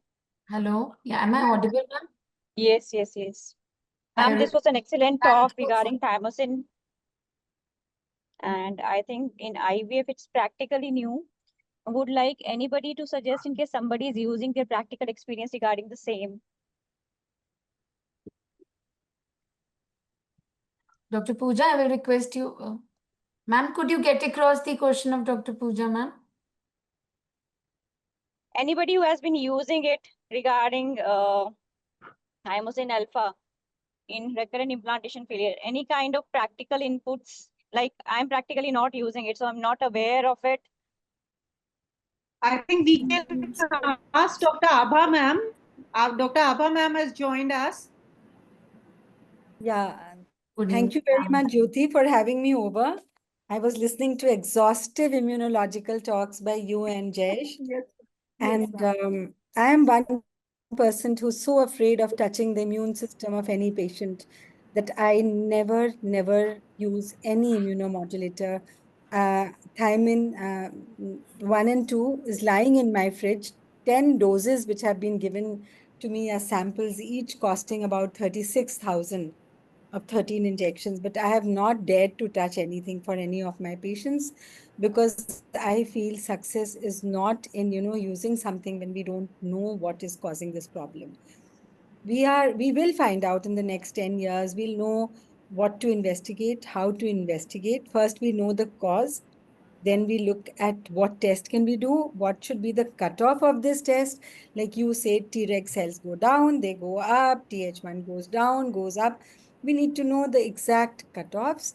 And then we need to know that, yes, this needs to change. And maybe in that subset of patients, I could dare to give it, but I would take a big consent that this is immunomodulator or immunosuppressor or anything regarding immunology, and any long-term effects in the form of autoimmune diseases is not my responsibility. It is a joint responsibility. You agree to take this immunomodulator. I would not use even steroids or IVIG, intralipids, steroids. They are all passive immunomodulators. LIT is an active immunomodulator. I wouldn't use it till I exactly know that this is the problem, this is the cause, and a big consent form is signed that I'm ready to have my immunomodulation done to prevent RPL or to sort of treat RIF. So I have no experience, zero. Thank you so much, ma'am, for giving us absolute clear picture about what you do in your practice. And it is actually very, very, I mean, here on, so that clear message that comes from very learned seniors like Dr. Abha ma'am, that we still have a lot to learn about this whole science and how, whether we should be using it and how should we be using it. Dr. Jayesh, we would like to have your comment if you're there. So it was a very nice lecture. Personally, I have no experience about this. I have heard from you and I have heard from a lot of people that it is working. And it was a very nice lecture about thymosin alpha and very clear and insightful how to give and what are the doses. And we should use it in the future and then we can think of But lecture was very nice. All clarities are side effect and doses and regimes, and thank you so much. Thank you so much, ma'am, for your insights into the etiology and both the immunological part and the role of thymosin. And we can expect more clinical inputs into that in the future. We'll be going to our next session, ma'am. Yeah, Um, can you so see my slides? Can you see my slides? Yes, ma'am. And Yes, we are seeing. we invite you, we invite our distinguished faculty, Dr. Abha Majumdar, ma'am, and for her talk on AMH is an algorithm for individualizing controlled ovarian stimulation in IVF patients. And I invite the chairpersons for this talk, Dr. Gurneet Singh. Sir is the president, Hisar Ops Gynae Society, and an ex-HOD of Groha Medical College, and Dr. Jyoti Gupta. I'm Senior Consultant IVF. Dr. Renu Chug and Dr. Prabjot Kaur could not be with us today.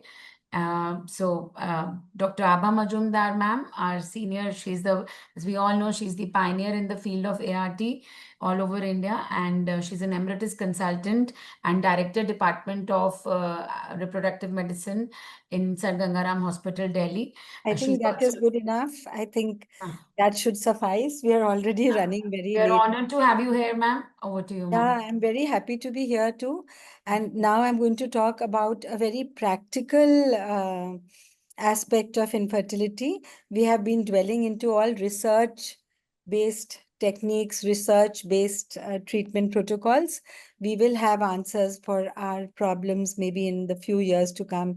We are developing very fast, and maybe AI will come into our help. But right now, I'm going to talk about AMH in an algorithm for individualized controlled ovarian stimulation, which in short is called ICOS. Now, we all understand that the first IVF baby was born as a single oocyte, single embryo, and single baby. And then after that, the whole world got mad. IVF started to develop fast with the aim of maximizing pregnancy rates per cycle. Rapid progression of protocols and technology happened. And we started using controlled ovarian hyperstimulation, not COS, but COH, for high number of oocytes, thus more embryos.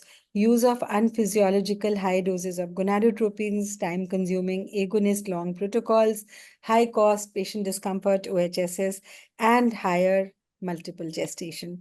We had to stop this magic wheel. This problem, which was giving multiple births, hyperstimulation, lot of cost, lot of injections, this magic wheel had to slow down, and we now had to get into COS rather than COH. COS was controlled ovarian stimulation, and the definition of success in IVF started shifting from the pregnancy rate per cycle towards achieving a live birth per started course of treatment. Like you do one stimulation and you are able to give a live birth with that one stimulation, that you make so many good embryos, but you can cryopreserve them. And for achieving this aim, the first change had to be in COS and stimulation protocols with the aim of just adequate oocytes, not as much as less pain, less stress, less costs, less complications, and still have an adequate number of embryos for implantation. So further progression of technology aimed at minimizing complication rate, yet maintaining optimal live birth rates. So this was careful individualized COS or careful ICOS. Now, this is a very popular slide of mine that, when Louis Brown was born in 1978 without any fertility drug. At that time, clomiphene had come into use, the urinary gonadotropins were in use, and the start of IVF was with gonadotropins in 1970s. Then the agonist came in and we started controlling our cycles. So the cancellation rate became less, convenience became very good, but cost went up and complications went on. Then in the 1990s, antagonists came in, which were even safer and patient-friendly, and the complications also went down. Then in the year 2000, the next decade, mild stimulation became very popular. It was very safe and patient-friendly, but very low success rate. Only good labs could do it, and repeated cycles were required for this. Then we started using the antagonist cycle, which we had developed in the 1990s after 2010. And here we started segmenting our cycles. We started giving agonist trigger first time here. Paul Deveroy was the person from Belgium who started this. And we had completely OHSS-free clinics whenever we found a patient hyperstimulated. And after that we modified IVF to combine safety as well as efficacy. And that was labeled as individualized controlled ovarian stimulation. So progression of technology, as you can all see, was first conventional stimulation protocols, which were agonist first and then antagonist, then came in the milder stimulation protocols. And now the present stimulation protocols, we use all these older protocols to get individualized controlled ovarian stimulation with best live birth rate and lower complications, both in terms of OHSS and multiple pregnancy. So to practice ICOS, we will depend on, let me tell you right now, I'm going to speak about only expected response. If you say individualized controlled ovarian stimulation, control word is the most important word in IVF stimulation, that we need to control the LH surge, we need to control the follicular growth. So for what response we expect, then only we can develop ICOS. And on what factors does the expected response depend? Age of the patient, weight, her ovarian reserve test, which could be AMH and AFC both, and her previous response to stimulation.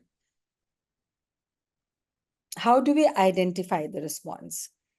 Well, a patient could be a normal responder. The box in the middle shows that. Regular cycles like before age less than 37, FSH less than 12, AMH in between 10 and 25 picomoles. If you translate this into nanograms, then it is 1.2 to about 3.4 nanograms. And a good AFC in both the ovaries.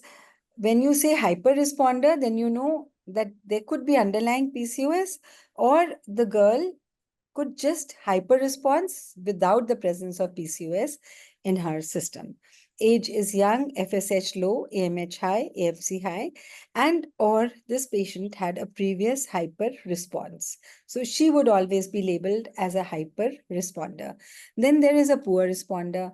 Here you'll find the cycles also changing. They are either longer or shorter than what she had before. Age is generally on the higher side, but could be, I've written responders, but this also goes with poor ovarian reserve, normal reserve, and hyper responder goes with high reserve. So in a poor responders, the FSH is generally high, AMH low, AFC low. And previously, if she had stimulation, then you found a very poor response. You gave full conventional doses of 300 units of gonadotropin, and yet you could only get 5 or 6 eggs. So does AMH level alone predict fertility? This is a very good question for all my audience, and I would want you to put your heads in. And in the chat box, please write the answers, number 1, 2, 3. करके आप लोग लिखो. Now, if AMH is 0.4 nanogram per ml, one is don't press the panic button for the patient.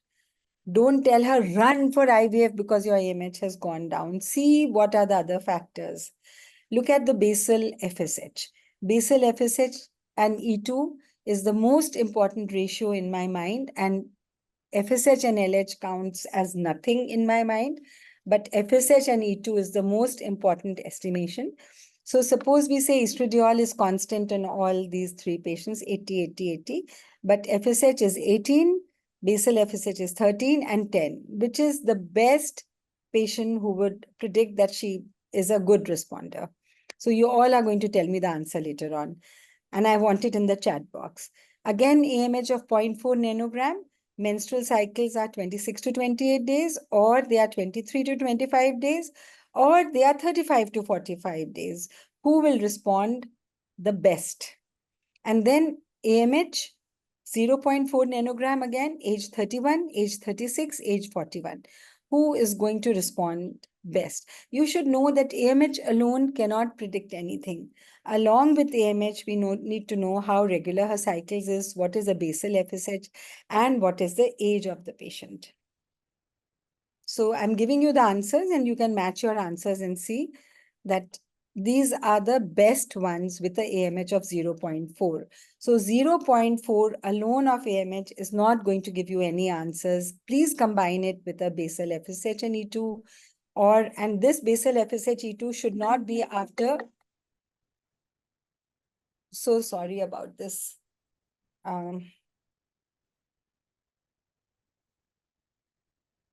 I'll just put it on silence. Okay, so this AMH alone is not going to tell us anything. Age is a very important predictor. So don't push all these patients for IVF. You can treat a lot of them without IVF also, and you need to know who will respond better and who will respond less. Having said that, there are two problem groups: the poor and the high responder, the first two and the last group. Low ovarian reserve and older women will have only a definite number of oocytes. Thus, we need to maximize oocyte recovery. And the other problem group is high responder, and the young women is our concern when we aim at good number of oocytes, but they still hyper-respond, leading to the risk of OHSS. Now, it is not this that we are afraid of OHSS because we segment our cycles. Large ovaries where you've taken out more than 20, 30 oocytes, they are at risk. There's so much pain these young girls have. There is so much of discomfort, distension, and the risk of torsion is always there. The risk of VT is always there. So it is very good to sort of individualize the ovarian stimulation, looking at either a poor response or all her parameters. Which is the most comfortable group? The middle group.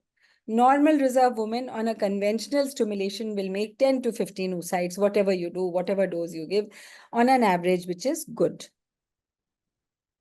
So for a normal responder, I'll talk to you first. You use any protocol, long protocol or antagonist protocol. Long protocol, generally we start in the luteal phase of the previous cycle, and it is followed by gonadotropins from day 2 or 3 of menstruation, when we half the dose of the agonist which we are using.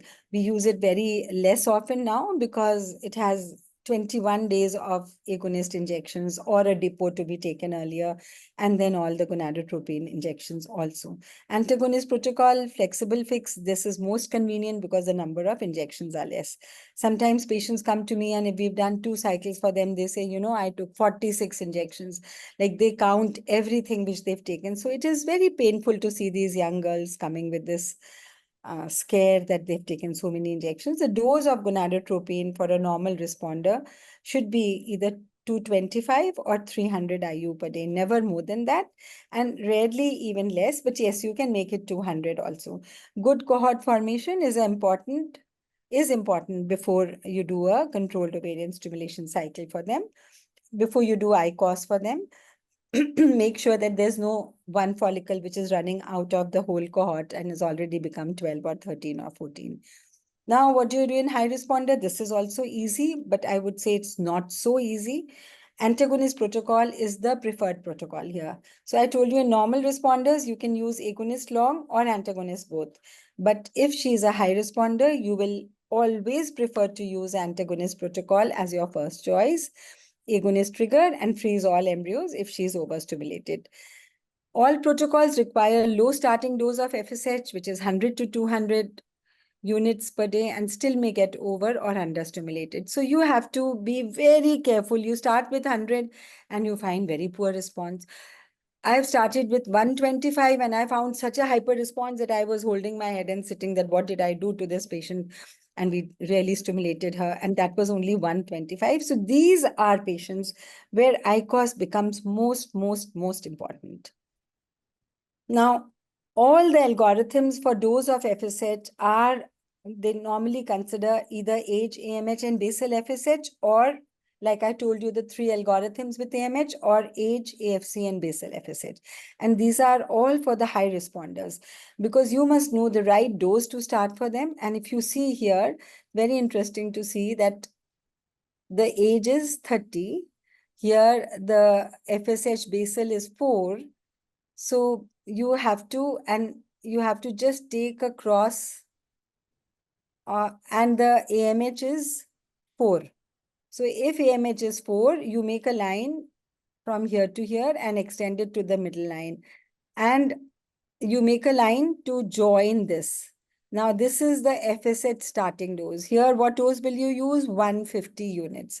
So if AMH is 4, age is 30, and her basal FSH is 4, then the dose calculator says it's 150 units of FSH will use on a daily basis. Similarly, when you go on age, AFC and basal FSH, same thing. You look at her age is 30 here, her AFC is 16, and her FSH is 4. Then you make a line from here to here and then extend it to this line. And you take this line and join it here. The dose comes to again 150. So please understand that these calculators are there, but with experience, we understand what dose is best for these patients. And with one experience also, we learn what should be best.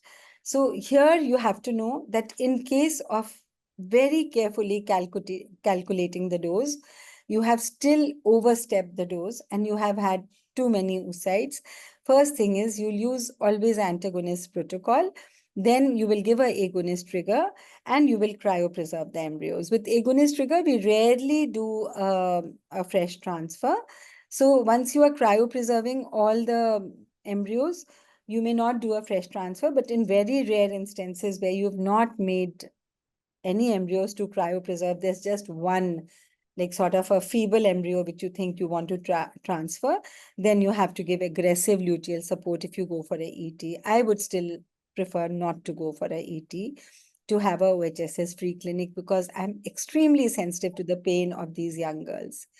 So does this mean that now we can have as many oocytes and all is safe, like we just give any dose and koi baat nahi, 30 niklenge, 40 niklenge, no worries? No, it's not safe. Problems of young high responders, even with OHSS-free strategy, possible drawbacks and health risk of a large cohort of follicles to the woman. There could be pain, there could be bleeding, and on instances, people have to had put a laparoscope inside. And when the ovaries are so enlarged, you can do nothing with laparoscopy. Any point could be bleeding because this is a very vascularized ovary. The more punctures you make, the more it tends to bleed. Pain, of course, adnexal torsion. We always in a year, we get 2 cases of adnexal torsion, which are referred to us. But yes, one odd case of ours also, and rarely you could have a thromboembolic phenomena also. Then no chance of fresh transfer if you have got too many oocytes.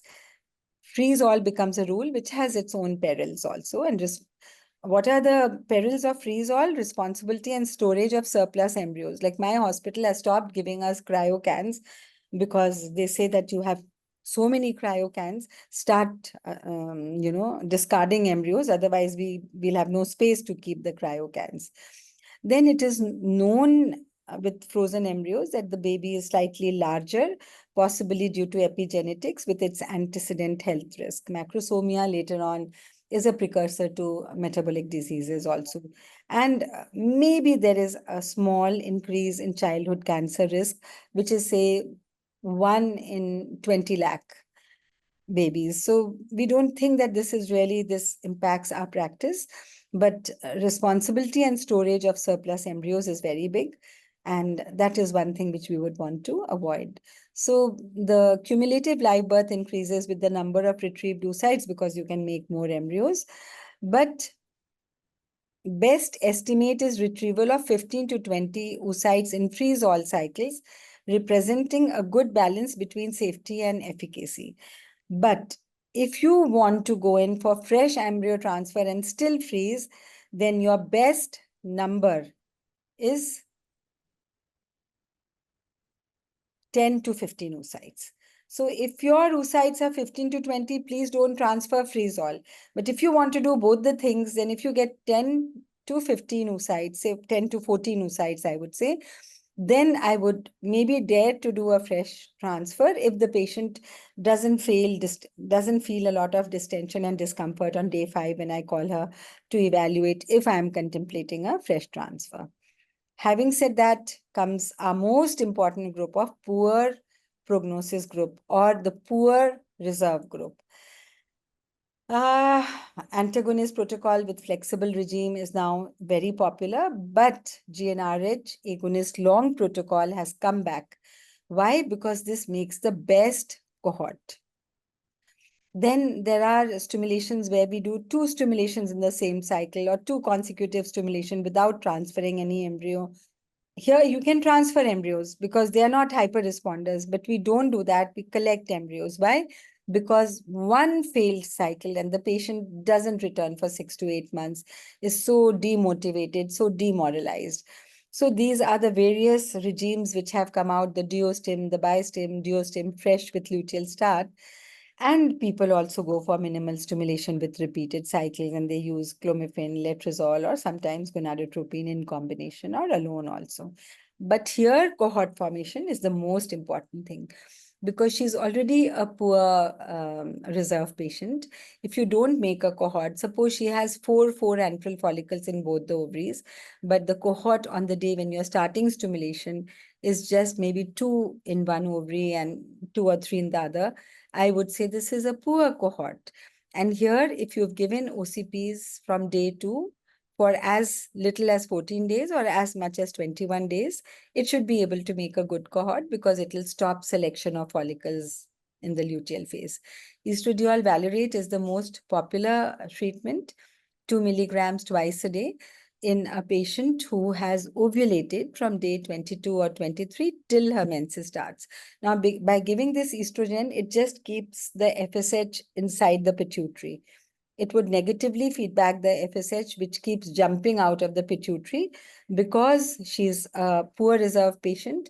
And as after ovulation, as the progesterone declines within 6-7 days, the decline is much earlier and rapid, and hence FSH starts coming out of the pituitary to stimulate follicles which are there, and hence the cohort becomes unequal by the time her menstruation starts.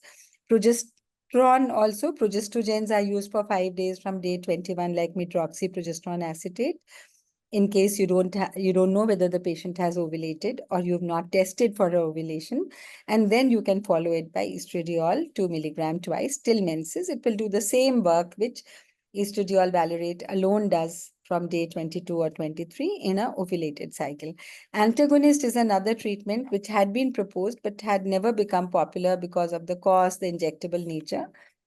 5 days before the expected menses. Let's see, we need studies to say that yes, we can start using antagonist also for suppressing the FSH.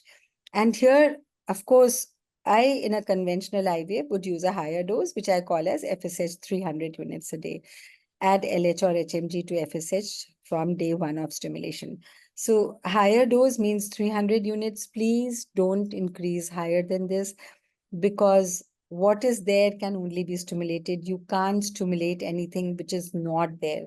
So 300 is good enough to stimulate whatever follicles are there. So Poseidon management of poor prognosis patients, I've taken group 3 and young. These are poor reserve patients, ideally, and therefore they are called as poor prognosis patients. Group 3 is young and group 4 is old. So if you see ICOS treatment over here in the young group and the old group, long GnRH agonist protocol has come back only because it makes the best cohort. And if you've done one cycle, you've got very poor oocytes, very poor embryo conversion, you can next cycle plan a long GnRH agonist protocol, or you can go back to antagonist protocol, but with very good priming with OCPs or estradiol to have a good cohort, and start with 300 FSH. You can add LH, androgens, or you can go for duostim. The same is for the older group also.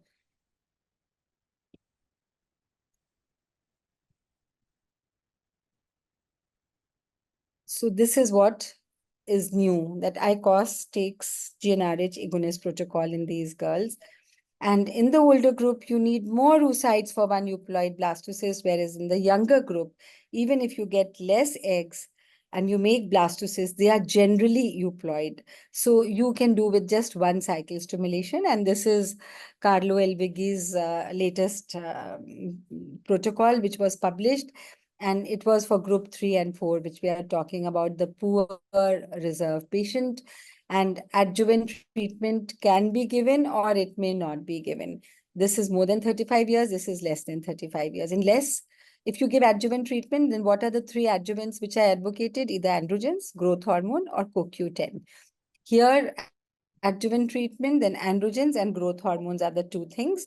CoQ10 has very little value in older women.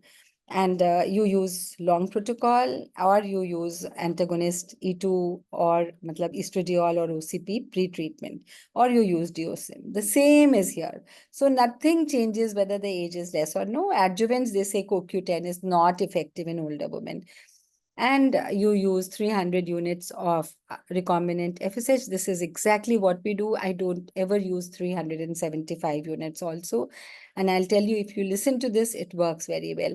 Here, you use 300 international units of recombinant FSH and LH, which is available in the name of Pergoveris, which I use a lot for the older group. For the young group, I use only FSH. Older group, I like to use LH. And corifoliatropin is not available, so I would not want to speak on that. So now for the poor responders, we have started taking a multi-cycle approach to controlled ovarian stimulation, because it could improve all the metrics to define success in poor prognosis patients. Say you do one cycle and you've got 4 oocytes and you make 1 blastocyst out of that. Now, this lady is already 38-year-old.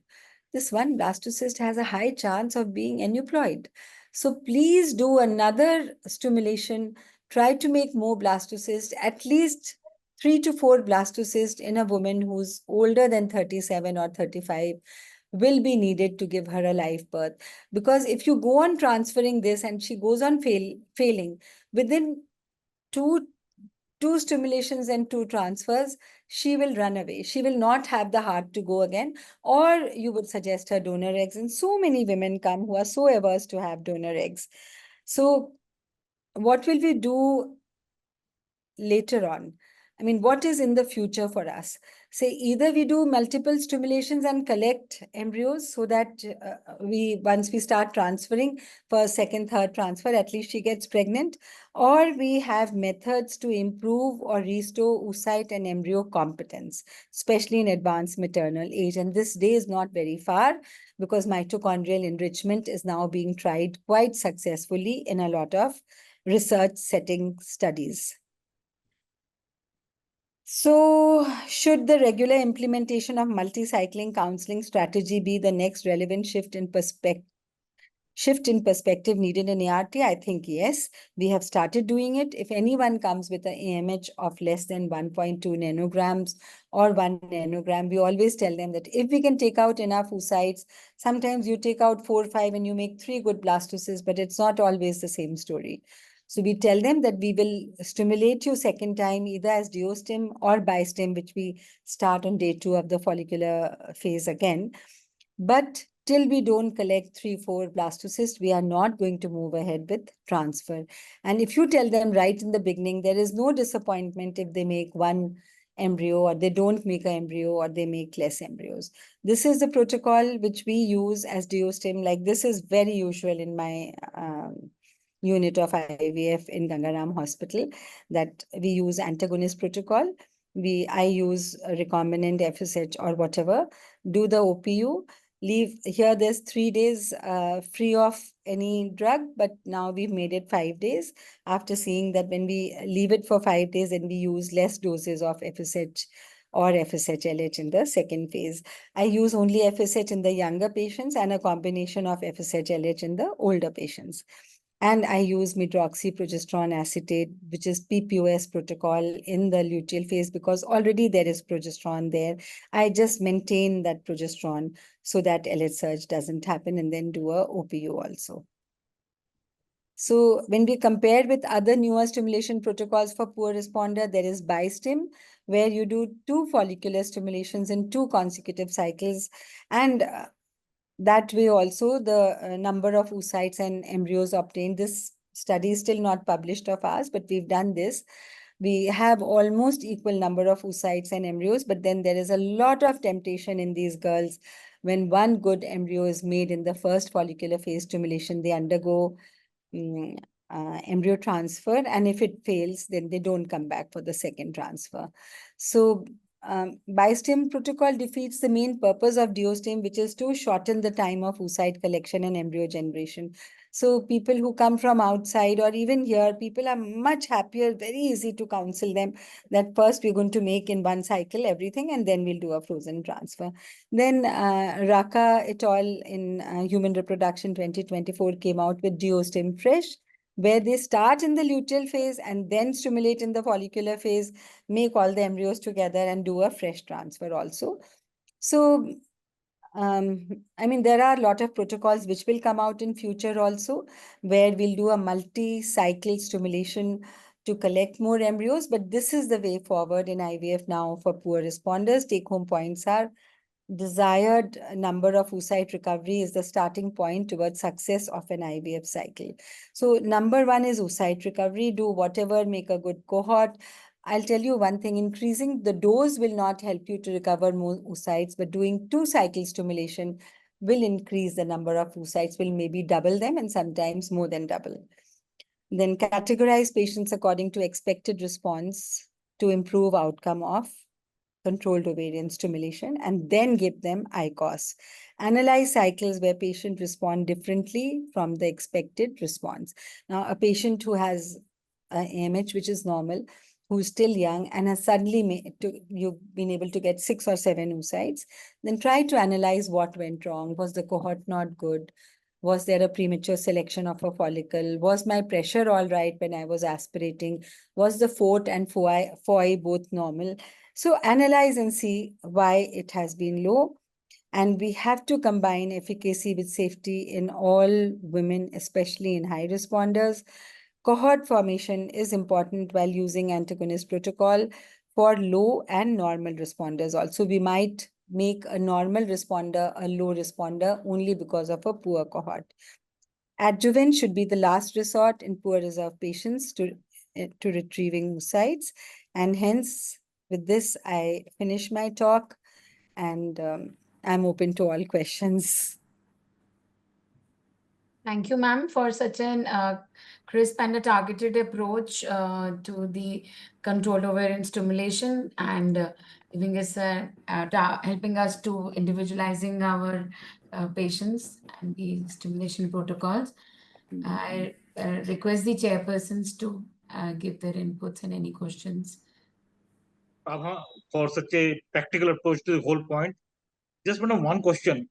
When this ART protocol from Nation was declared, you were told that you were also one of the advisors. Your voice is cracking. Can I hear again?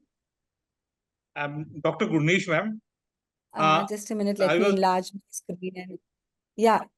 I was told that when this ART protocol from Nation came, this national ART protocol, where they said maximum 7 oocytes can be retrieved. We were told that your inputs were also taken. With this practical I cannot approach, remember. This was a very old thing where I was in a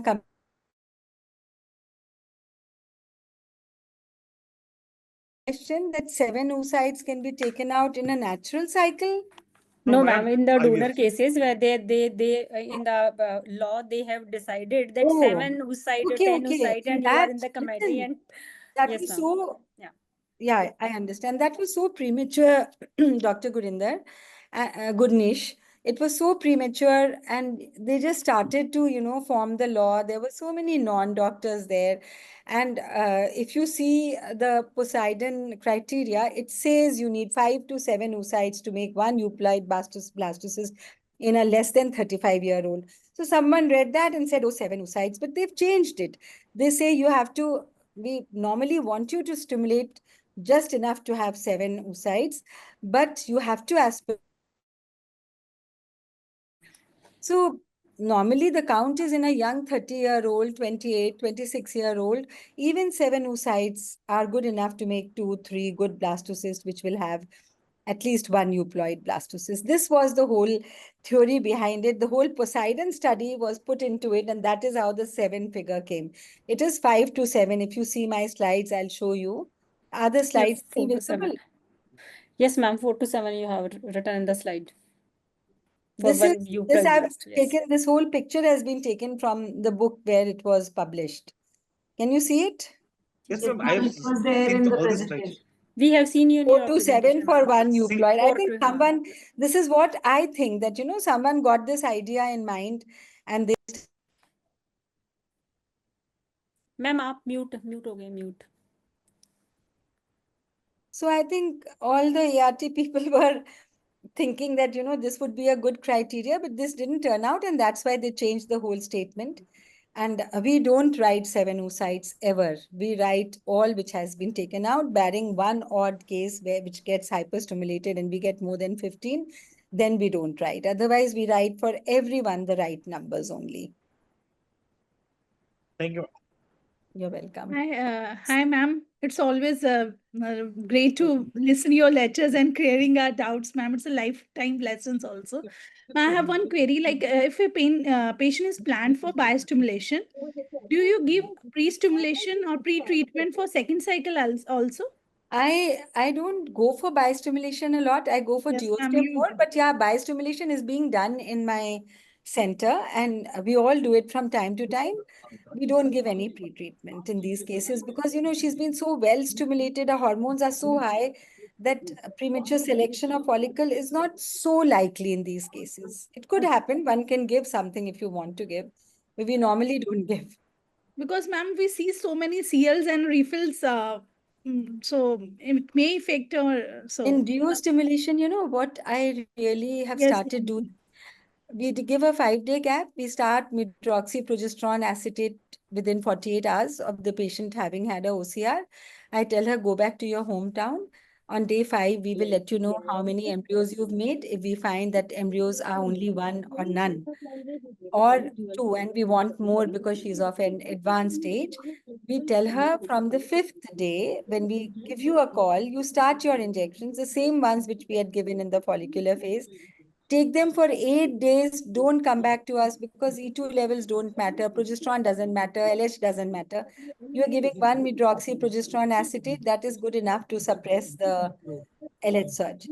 So after 8 days, when they come, you know what happens? All the corpus luteum has also gone. Everything has gone. Okay. So it becomes very nicely, you know, sort of visualizable to see that, yes, now if you call them on day 5, you will see nothing except all the aspirated follicles of corpus luteum. So we call them after 8 days. So it's very convenient for patients. 13 दिन hospital की शक्ल मत देखो. आज घर जाओ, we will call you and let you know कितने embryos बने. Depending on that, you start the injection. So they buy the injections, they take it. And all our injections, if they keep it in ice bag, are refundable also. So we always make this provision for them. Okay. And ma'am, what trigger you used in these cases, dual stim? In the beginning, when I did this study, you know, I used HCG also because I didn't know that patient could use stim ki zarurat padegi. But ideally, when we counsel someone right from the beginning, then we use only agonist trigger. But I've used HCG, I've used agonist, and I've used dual also. Only HCG के पास corpus luteum ज़्यादा दिन तक रहेगा, वो भी 8 + 5, 13 दिन में खत्म हो जाते हैं. 13 दिन में बचते नहीं हैं. और डॉक्सीप्रोजेस्टेरोन देने का फायदा ये है कि मेंसेस नहीं आएगा बीच में मेंसेस नहीं आएगा, जो उनको बहुत बॉदरसम लगता है जब हम एंटागोनिस्ट प्रोटोकॉल देते थे. बिल्कुल. All right. Thank you, ma'am. Thank you so much. Wonderful practical tip, ma'am. कि patient मतलब otherwise as Dr. Jyoti was saying कि जब हम उनको second third day देखते हैं, it looks how to stimulate them again. I mean, it is all so many big refills we are seeing. You can't. But practically when you आँख बंद करके बैठ जाओ, वैसे poor responders हैं. ऐसे ये सारे poor responders हैं. 5 eggs निकले होंगे. बिल्कुल आँख बंद कर लो, सब कुछ बंद कर लो, और उसके बाद में उनको इंजेक्शन देके सीधे 13वें दिन बुलाओ. सब कुछ दिखने लगता है फिर. So good. So very. I mean, this nobody tells. All these things we hear so many lectures, but nobody tells what exactly practically can be done. And I think the people who have joined will really understand the benefits of and of listening to Dr. Abha ma'am. And it is a great insight into what. और ये भी बहुत important है कि जो PCOS है, hyper stimulation जिनका हो जाता है, please use smaller doses. You will be बहुत सुखी रहोगे तुम. 150 से ऊपर मत जाओ. मैक्सिमम 175 दे दो. Don't go higher than that. You will But never sometime, ma'am, with 150 doses, we find an arrest in the follicle. Then what to do? Arrest Just वगैरह कुछ नहीं होता है, ये रेजिस्टेंट पीसीओएस होते हैं. You will always encounter one resistant PCOS in 50 patients. So in that you yes, have to increase the dose. You can do nothing. And I unfortunately or fortunately only use recombinants. I don't use urinary. Urinary में बहुत बदल जाता है. आज हमने dose use करी, वही वाली बहुत अच्छा रिस्पॉन्स आया. अगली बार दूसरे बैच का यूरिनरी आ गया, बहुत अलग रिस्पॉन्स आ गया. बिकॉज बायोलॉजिकल वेरिएशन जो है, जब 75 यूनिट्स लिखते हैं तो उसमें 30 यूनिट्स टू 90 यूनिट्स का डोज हो सकता है, which you cannot calculate, नहीं which मैम, I cannot. हम recombinant इस use करते assumption पे देते हैं 75 दे रहे हैं, उसको बहुत कम जा रहा है, उसको hardly 35 यूनिट्स जा रहे हैं. If I am giving 225 तो 35 के 3 मल्टीपल्स करो, 100 यूनिट जा रहा है, और हम सोच के दे रहे हैं, कह रहे हैं हम तो 300 यूनिट दे रहे हैं. So batch to batch variation बहुत होता है. So you have to catch the best urinary and use the best urinary. और अगर कभी बैच टू बैच वेरिएशन होने लगे और तुम्हें लगे 3-4 पेशेंट्स में रिस्पॉन्स पुअर आया, पकड़ो उसको, देखो क्या बैच का है, and get it changed. We've done it. I did it in 2007 once. I had to do it because response ही नहीं आ रहा था. Almost मतलब 30 मरीज का रिस्पॉन्स नहीं आया, तब हम जागे एकदम से कि अरे ये क्या हो रहा है. And then we checked and we changed, and I have switched over to recombinant only because of this, but that उसमें batch to batch variation नहीं आता है. And sometimes we see that the patient with high LH, ma'am, they don't respond to 150 dose. So Then give a higher dose. High LH में कोई problem ही नहीं होती है. I don't know how that high LH has gone into your this thing armamentarium. I have stopped looking as LH now because one of my students, Dr. Shruti Gupta, did this study, looked at all LH levels and then looked at the stimulation doses, looked at the number of oocyte and their competence to fertilize. And we found even LH of 22 on the baseline had no problem. I was one person who used to say antagonist de do, kuch kar do, LH suppress karo. Now I do nothing. I just start my stimulation and it works. It is very high AMH which will not let your follicle grow. 50 picograms आ गया तुम्हारा, या 20 picograms 20 nanogram आ गया, sorry, वो वाले लोग, और ऊपर से ओबीज हो गई पेशेंट, बस छुट्टी हो जाती है. वहां हम 150 देते हैं, भगवान से प्रार्थना करते हैं कि बन जाए, नहीं तो फिर 225 देते हैं, 300 भी देते हैं. यहाँ एएमएच जकड़ के रखता है. पर आईवीएफ में इतनी दिक्कत नहीं होती है because you can give a higher dose safely. जहाँ ओव्यूलेशन इंडक्शन पीसीओएस में कर रहे हो, वहां बिल्कुल मौत आ जाती है because you want 1 or 2 follicles to grow. कितना डोज दोगे 1 or 2 फॉलिकल्स के लिए, कितना बढ़ाओगे? आईवीएफ में तो बढ़ा दो तो संभाल सकते हो by everything which you do to prevent OHSS and to prevent whatever. AMH बहुत हाई है तो डरो, but LH हाई है तो मत डरो. Yes. Okay. So that another pearl of wisdom that madam has added to our memory is LH high है तो मत डरो, और AMH LH हाई है, जब 5 days बाद करोगे ना, देखोगे LH नीचे आ गया अपने आप. और ये तो LH हाइपर सिक्रीटर्स हैं. How I learn this was, I read a lot about it and I saw that by reducing the LH level transiently, you have not reduced the whole cyclical change, the orchestration of events which happens due to high LH. It is similar like you give a OCP in a ovarian failure patient, and the FSH, which was 24, will come down to 4 in 2 or 3 cycles. It doesn't mean that you've made her ovary sensitive again to respond to gonadotropins, because her threshold is at 24. Only when your gonadotropin doses will go above 24, it could stimulate the follicles. Same thing if you make a transient drop in LH, it will not change this thing, orchestration of all events which have at intracellular and paracellular levels. They will remain the same. So it is no use trying to suppress it or cancel a cycle because LH is high. She's a LH hypersecretor. 25 to 30% patients are LH hypersecretors. Let them be. It doesn't matter. Take my word for it. Right. Okay. So thank you so much, ma'am. Thank you for your time, and thank you for the words of practical wisdom that you've added to our knowledge today. And I'm extremely thankful to Dr. Jayesh and to Dr. Abha ma'am for for joining us today, and for their enormous knowledge and practical insights that they have added to. And I'm also thankful to all the chairpersons who were there today with us, all the delegates, and Dr. Puneeta, who did a wonderful job today, being the master of ceremonies. Thank you so much. Thank you. all, ma'am. Thank you to you. All right. Good night. Bye-bye. Thank you, ma'am. Thank you, Thank you. ma'am. Ma'am. Good night, Thank ma'am. you. Thank you, ma'am. Thank you, Jagsonpal. Thank you, Over Dr. to you. Jyoti. Thank you. Thank you, Jagsonpal. When do we get the recording of this? Because we would like to listen to all this once again. So you please share the recording again after 2-3 days. And Nimisha, over to you. Wow, thank you. Ma'am, I would just like to take a little opportunity, because since Exactly. Sorry. as we all know that the annual conference of Haryana Obs Gynae Society is the ISAR Obs Gynae Society is hosting the Haryana annual conference this year, and we cordially, on behalf of Guneesh sir and our office bearers, I invite you all for the conference as a faculty, and the main reminder why I'm giving so was regarding the journal which the society is going to publish with this in this conference, and we are inviting abstracts for both the oral and the poster presentations. We have early bird registrations also till 15th of August.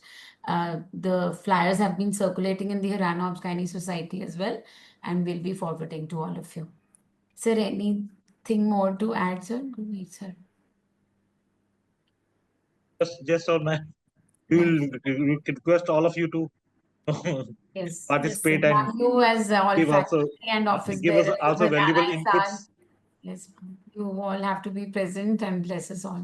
Yeah, we will certainly all the very, very best, Dr. Guneesh, Dr. Dr. Puneeta and Hisar. And Harob Gain is looking forward to this conference, annual conference at Hisar. So see you there in person, and definitely we'll also put in the group so that more people can join and more people can register. Right. Thank you. Thank you, ma'am. Thank you. Thank you. Thank you for your inputs and sessions, ma'am. Excellent session. Thank you, Jagsonpal team.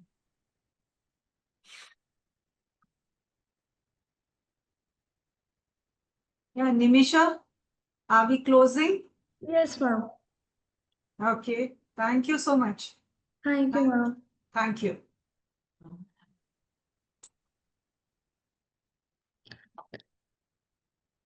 So thank you for joining in today. The session was today brought to you by Jagsonpal Pharma, the makers of Endorec, Maintain, and Devatron.